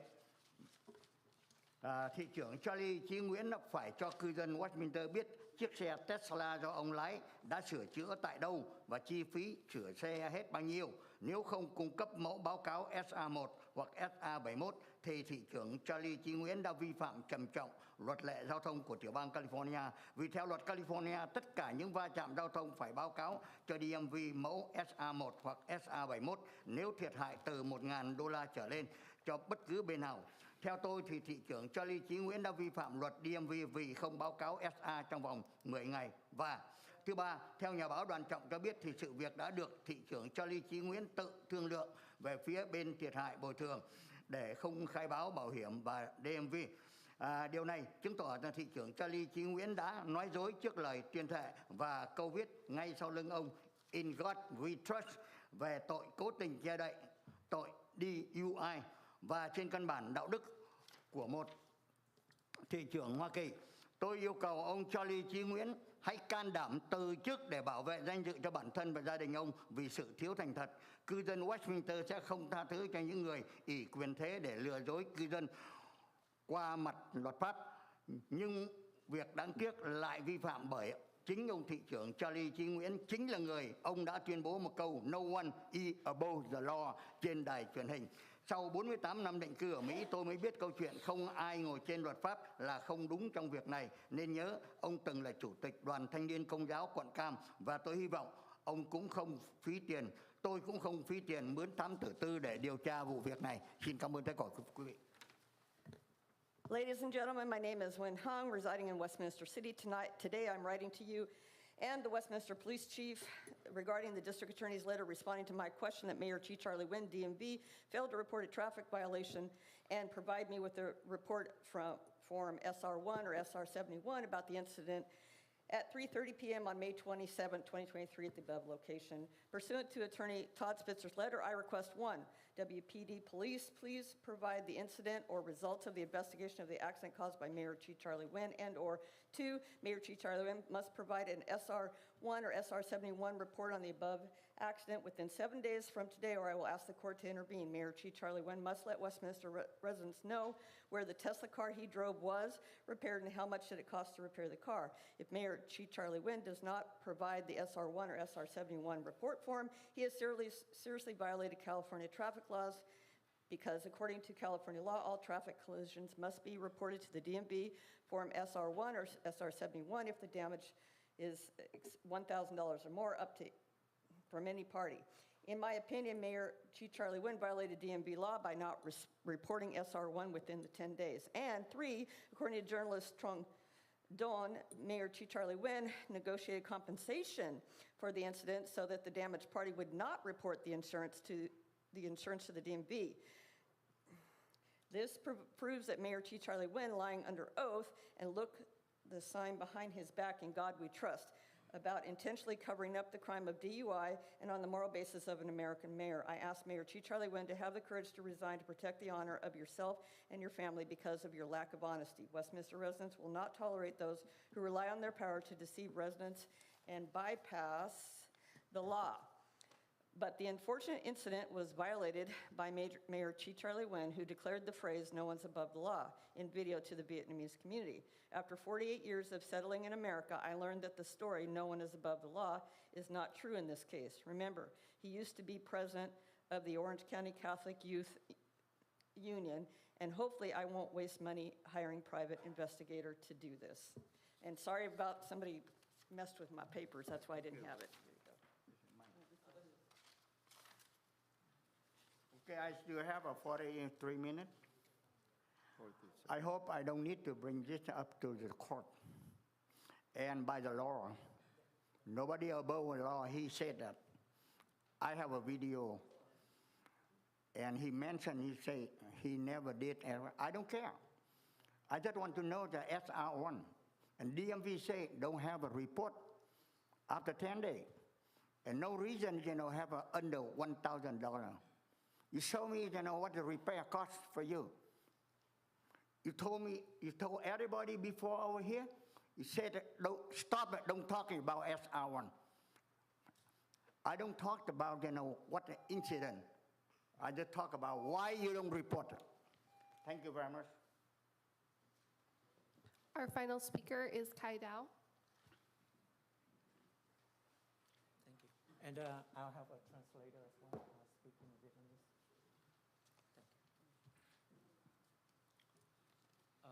Good evening, everyone. Tôi thì chuẩn bị sẽ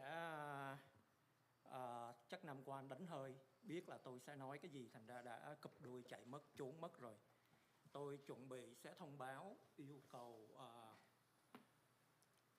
luật sư thành phố, hội đồng thành phố, cảnh sát trưởng, tổng quản trị và nhân viên phải yêu cầu nam quan phải từ chức để bảo vệ thanh danh, uy tín cũng như là quyền lợi của thành phố. Good evening, Kai Dao. I was going to announce my public warning to the council, the city lawyer, and the chief of police, and the city manager, all staff, that you guys need to ask Mr. Nam Quan to resign in order to protect our city's image, integrity, and interest. I have emailed a video clip, to the city clerk and manager requesting that the city will play that clip on the projector for all to see. Then everyone will understand the gravity of the issue and why I seriously asking Mr. Nam Quan to resign now. Và cái phần tiếng Anh là hồi nãy là tại vì mình viết trước, thành ra là tôi đã có gửi cái email đến cho cô thư ký thành phố, tổng quản trị, yêu cầu thành phố phải trình chiếu cái đoạn video clip đó làm bằng chứng trong lúc tôi nói chuyện, để quý vị có thể hiểu được là tại sao tôi yêu cầu quý vị phải yêu cầu Nam Quan phải từ chức. Và nếu cần thiết thì tôi sẽ nói chân ra bằng chứng riêng với cảnh sát trưởng, với luật sư thành phố, kể cả hội đồng thành phố nếu quý vị muốn. Tức là tôi còn có rất nhiều bằng chứng khác ngoài hai cái video clip đó. So if you want to see the base for my request, I'm more than happy. Speak in Vietnamese if you... Just this part, because to present the proof, the evidence to you privately, because those clips are only uploaded on Facebook already, but I have much more concrete, undeniable proof that Nam Quan was the organizer involved in the January 6th event, and he brought guns to the event. Bây giờ xin lỗi phần 2 là mà đúng ra là tại sao mà tôi chuẩn bị sẽ trình chiếu cái đó, mà cái lý do mà tôi hoãn lại là tại vì có một cái sự kiện khác liên quan đến cộng đồng Việt Nam, là ông Ngô Kỷ, một thành viên cộng tác với Nam Quan rất là chặt chẽ, đã tố cáo là ông ta có bằng chứng do Nhật Linh cung cấp, nói là Nam Quan đã hợp tác với một nữ cán bộ cộng sản để mua căn nhà $2 triệu ở thành phố Santa Ana, cũng như đã thành lập một cái website mang tên là Thông tấn xã Việt Nam.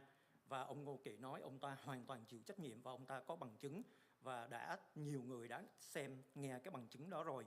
Thành ra tôi yêu cầu là Nam Quan phải trả lời minh bạch cái lời tố cáo của ông Ngô Kỷ. More importantly, this is handwritten, sorry, so I'm messing it up a little bit. I just saw on social media that one of your most entrusted associates, Noki, is accusing you of collaborating with a communist agent and who is buying a house in San Antonio or Santa Ana worth $2 million,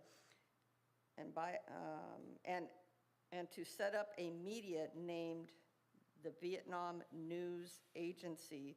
Please confirm or deny this. And I will attest to what he was elaborating on the January 6th thing. There's a lot of evidence about Nam Quan being there. All right, thank you. Thank you. Mr. Mayor, I heard that someone is suing you. Maybe you didn't like that. You didn't like that I keep calling you stupid. But I'm sorry, but maybe you don't realize it, but maybe your stupidity will cost this city dearly. You keep talking about decorum. This is not a courtroom. You're not a judge. This is not a classroom. You're not a teacher. You're not our teacher. We're not a pupil, elementary students. The policy decorum is not for you to change at will. It must be applied equally to everybody at any time, at all times. Not for you to decide when to allow who to speak on what topic at your own discretion. So the minute you interrupt someone like me, prohibit me to speak on some topics addressing someone else, but then you allow others to attack me or others, then that's grounds for us to sue you, and they will sue you as the mayor of the city.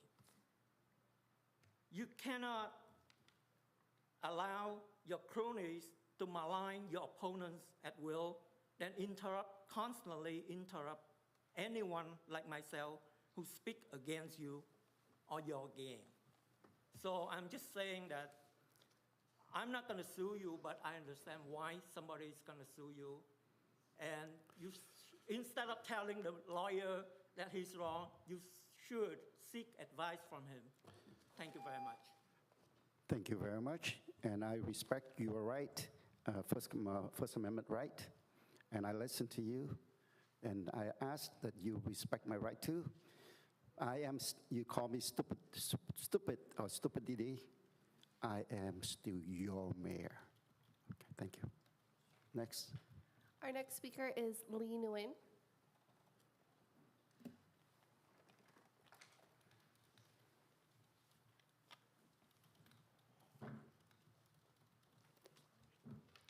Good evening, everyone. I know I should read in Vietnamese because there's no Vietnamese left here. Trong lần họp trước đây, khi chúng tôi có thắc mắc về việc ông thị trưởng tông xe vào một quán cà phê trên đường Bôn Sa, ông đã nói rằng hãy để câu chuyện này ở bên ngoài, đừng đưa vào trong buổi họp của thành phố. Thưa ông thị trưởng, nếu một chuyện như vậy xảy ra trong gia đình của ông có thể cấm những người trong gia đình nói đến chuyện này không? Ngày nào quý vị còn ngồi trong những chức vụ này, ngày đó người dân chúng tôi có quyền được biết về những việc làm của quý vị mà có liên quan đến thành phố. Quý vị có thể bịt miệng được những nhân viên công lực của thành phố, nhưng không thể bịt miệng được những người đã đưa quý vị vào ngồi trên những chức vụ này. Sau gần 20 năm ngồi trong thành phố Westminster, đồng chí Chí Tạ đã có công trạng rất lớn lao là đã mở rộng cửa cho các đại gia đỏ trong nước sang chiếm cái thủ đô tị nạn cộng sản của chúng tôi. Và họ rửa những đồng tiền hôi tanh của họ. Nhờ vậy bây giờ chúng nó đã đưa được đồng chí Chí Tạ lên được tới Sacramento. Không biết chúng nó còn đưa đồng chí này đi xa tới đâu nữa. Còn quý vị từ ngày ngồi trên những chức vụ này, quý vị đã làm được gì cho người dân chưa? Hay chỉ đưa thêm Việt Cộng sang đây ngày càng nhiều hơn?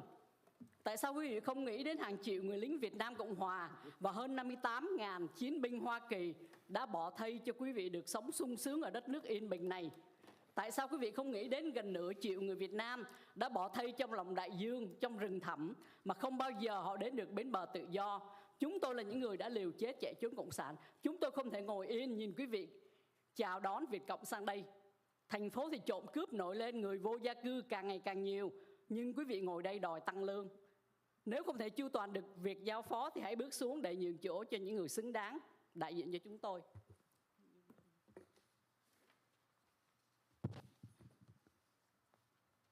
This is my first time reading this. I ask your forbearance. In the last meeting that was a while ago, we questioned the reasons why Mr. Mayor slammed his car into the coffee shop on Bolsa Street. You stated that we have to leave such concerned questions outside, not bring them to the city council meeting. Sir, what if this incident had happened to your family? Could you have forbidden the family members not talking about it? Do you feel the need to explain clearly and be transparent to everyone?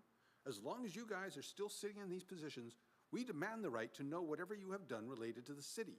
You might be able to gag the law enforcement officers to whom you had hired for the city, but you cannot silence those who put you in these seats.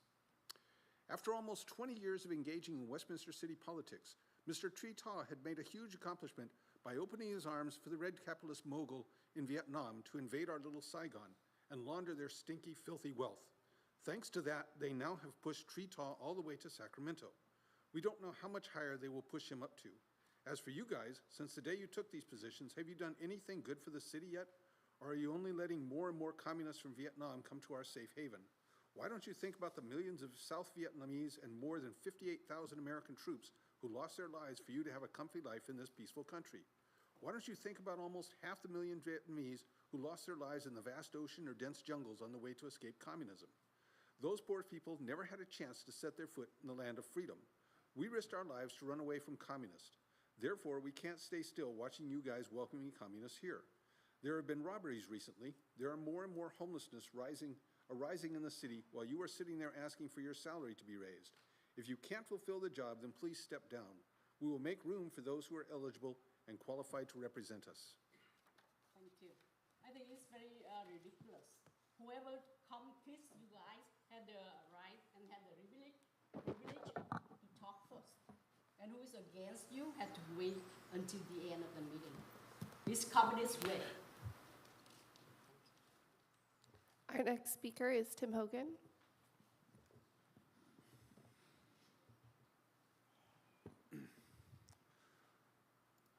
I'm going to wing it here.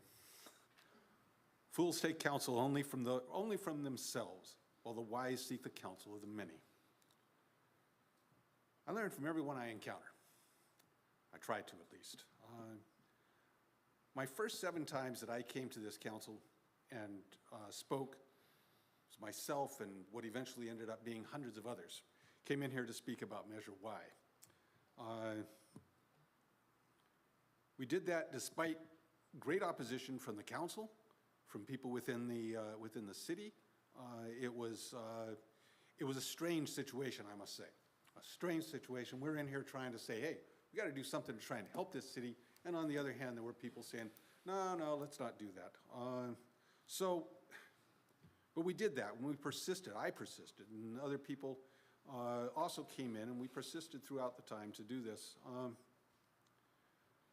As I look at the council today, there's an argument to be made that your success, the success of this entire council, is due to those of us who came in here and argued in favor of Measure Y. If we didn't have that money coming in now, I mean, you're talking about bankruptcy because we're missing 0.5%. If we had not been in here arguing for the 1%, we wouldn't be in here arguing. As we talked about back then, we were trying to keep the lights on. We wouldn't have the lights on now. We'd be standing around in candlelight. So the people that come in here, and I have to agree with you, Mr. Mayor, there are some people who come in here and speak just things that you don't want to hear for a lot of reasons. And some of them are just foolish.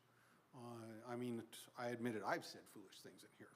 So, but, so there are those that are there, but there are other people that come in here and speak of the heart, speak in order to try and help this city. Try to do things to make things better here. I bring this up just more or less to ask you to consider extending the oral communications to 5 minutes. The multitudes that are here now, I think they'll forbear an extra couple of minutes from all of us. For myself, it was great when I came in here to be able to speak and be heard by the city staff, to be heard by more of the citizens, so that they would know what was going on in the city. Very few people are going to watch through 3 hours of this meeting in order to hear what a couple of people say at the very end. So if you would at least grant us the forbearance and being able to give us those additional 5 minutes, it would be great. We have waited a long time to get here. We would appreciate an opportunity to contribute to the city. I write everything I say here, I write. And that's so that I can make it as concise as possible, and it's why I read it when I come up here. So it will be as concise, and I will keep it within that 3 minutes. It's very hard to say what I want to say in only 3 minutes. Mayor, we have no further speakers for tonight. Thank you very much. Again, thank you for coming out and express your opinion. Although, whether we agree or disagree, that's fine. We're here to listen. So the next item is going to be the comments from the City Council and agency member, including AB 1234 report. So let's talk with Councilmember Menzo. Thank you, Mayor. And thank you all for staying to the end. And I know it's hard to wait, and I know there's a lot you want to say, and I appreciate you taking the time to be here. I know it's frustrating, but yeah, please just keep doing it. us residents up here in council, we all need to hear your concerns, and so do your neighbors. So continue to do what you do. Even though you may not see it, people are out there and they do care. I want to, one of the programs that I haven't made this a policy because the policy is still out there. I just think over the years, I think maybe COVID has something to do with this, but we have that policy, city manager, about honoring local veterans or just veterans at our city council meeting. I would like to, the policy is still there as I understand. I would like to restart it and maybe have it on our social media, our website, residents nominating local heroes, and so we can honor them here at our city council meetings. So I would like to see that restarted. The other thing that I want to bring up is that we had a really good time at our opening, ribbon cutting for our pickleball courts. It's a very welcoming asset to have in our community for folks to get out there and learn to play the fastest growing sport in I guess, nation, I guess it is. You know what? Yeah, I have found something as far as I visited up in Seattle where I guess the pickleball was invented. And I totally forgot to mention that during the ceremony, but yeah, it's a really fun time we had out there. I'd like to see everybody out there hitting the ball. Everybody was out there having a good time. Staff did a really good job, and it was fun. Unfortunately, I missed the Garden Grove Compete Streets ribbon cutting this morning, but that is also something that our community, a really big asset, and really applaud the efforts of our Adolfo and all your staff in bringing that to our community, so thank you for that. This past Saturday, I attended the Wags to Riches fundraiser. That was an awesome, fun time we had there. And for the record, I know somebody mentioned this, but the mayor really was not feeling 100%. I was witness to that, and he was going to be there, but he couldn't. So just want to make sure that people do believe that, because I'm saying it. The other thing is I want to, my condolences to Mr. Kenny Huang's family for his passing, and he was a real nice person. I didn't know him for very long, but whenever I did speak to him, he was very respectful and very kind. So sorry to hear for his passing. So, and that's it, staff. Thank you for all you do, and Mayor, thank you, and Councilmember Kimberly Ho for staying and so we can complete this meeting. So thank you. Thank you very much, Councilmember Menzo. The next is Councilmember Hale. I'm going to try to repeat some of the things that Councilmember Manzo already said. I'm downstream from him, as you know. I am, actually, I laugh about that, but I'm very thankful because he's very thorough. But I do want to touch on the pickleball court ribbon cutting ceremony that we had. And we, just for the record, council versus staff, and then council won. So that's for the record. Some of us actually took it very seriously, took off our shoes, and we didn't really plan on. I was in heels, and I, ended up with going barefoot. But, we were very serious. If you want a rematch, just let us know. Yeah, but for now, the record shows that council won. Yeah, it was Councilmember Kimberly Ho and our team, so we're up for a rematch. Anybody wants to take us on? Yes, definitely. So that was something that Councilmember Manzo, who was just very nice, he didn't want to let you know that we won, but so he left that out. Then I just want to say today, earlier in the day, we had another celebration, the ribbon cutting of the bike path on Garden Grove Boulevard project, and the superstar for the day is our ACM Adolfo Zeda. And so I thank you, Adolfo, and you and I talked about this grant or your vision for our city 5 years ago, and so we were kind of reminiscing a little bit, right on site earlier, and talking about how long it takes to receive such a grant, and there's never a guarantee, right? And so I'm always, and even before I got on the council, I think I served as a traffic commissioner at the time when I first met you. I thought, wow, I got a little tour, got, details about traffic and things that Adolfo was in charge of. I was very amazed, and one of the things I was amazed at was the grant, how you managed to secure grant after grant. And so this one was a $2.7 million grant. Well, I am so pleased, so proud, and that you did it for our city, our citizens.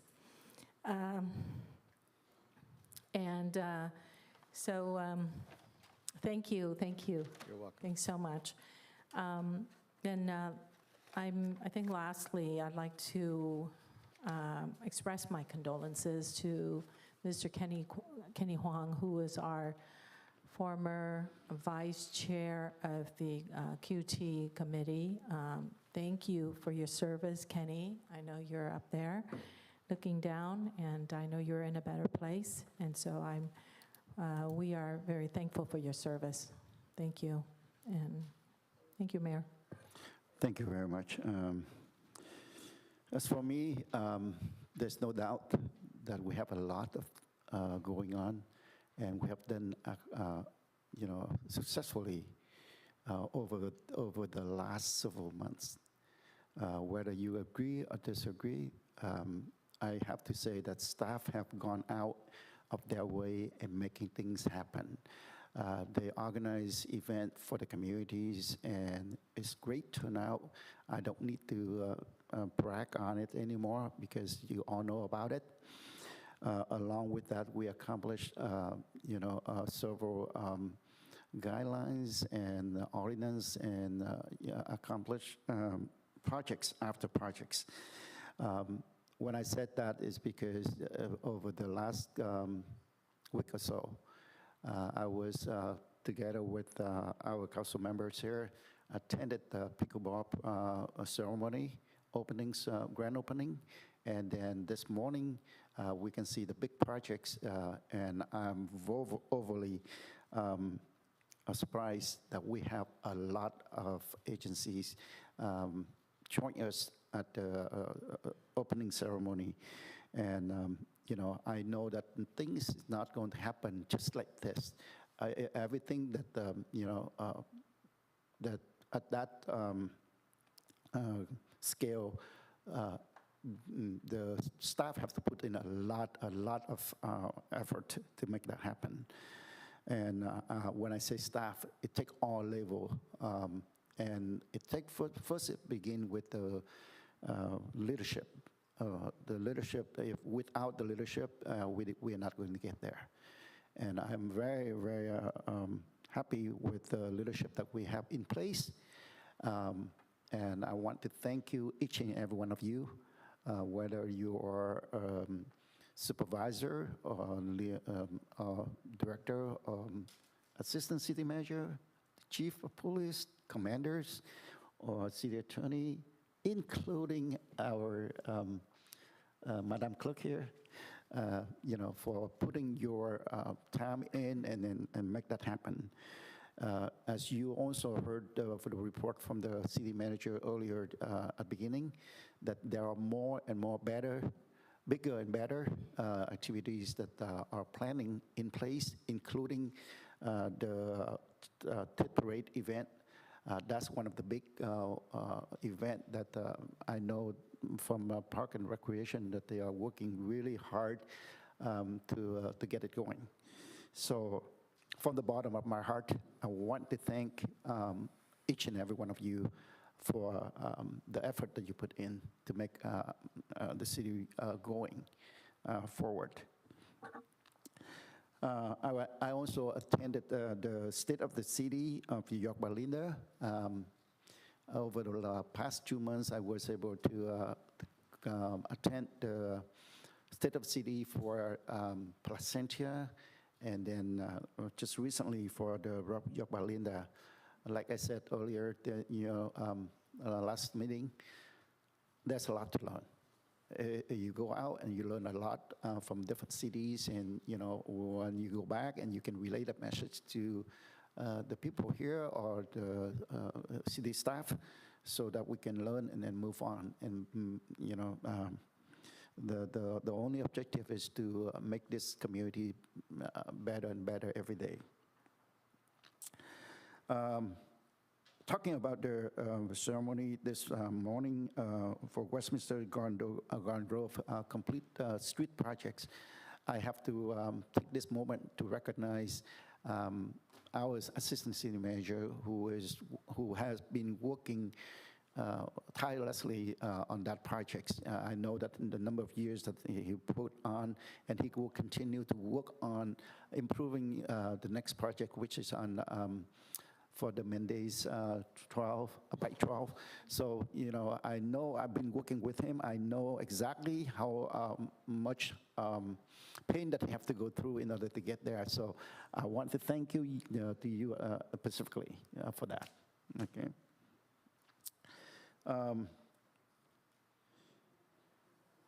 WAC, I thank you, Councilmember Menzo mentioned about that. I was planning to go, but until the last moment I can't do it, so I have to. I'd rather stay home instead of going there and then spread it to other people. So I don't want to do that.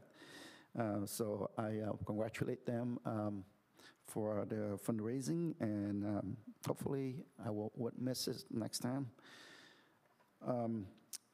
With that, I also heard from Terry tonight, and also at the request of Councilmember Ho, and with my intention to adjourn the meeting in memory of Mr. Hoàng Tân Kỳ.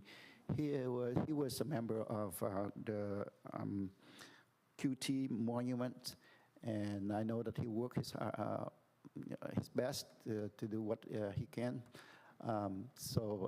We're sorry to see that he passed away, but our condolences are with him, and hopefully that and our prayers and thought with the family also. So at this point here, I would like to adjourn the meeting, and the next regular meeting is to be held on Wednesday, November 8, 2023 at 6 p.m. Meeting adjourned.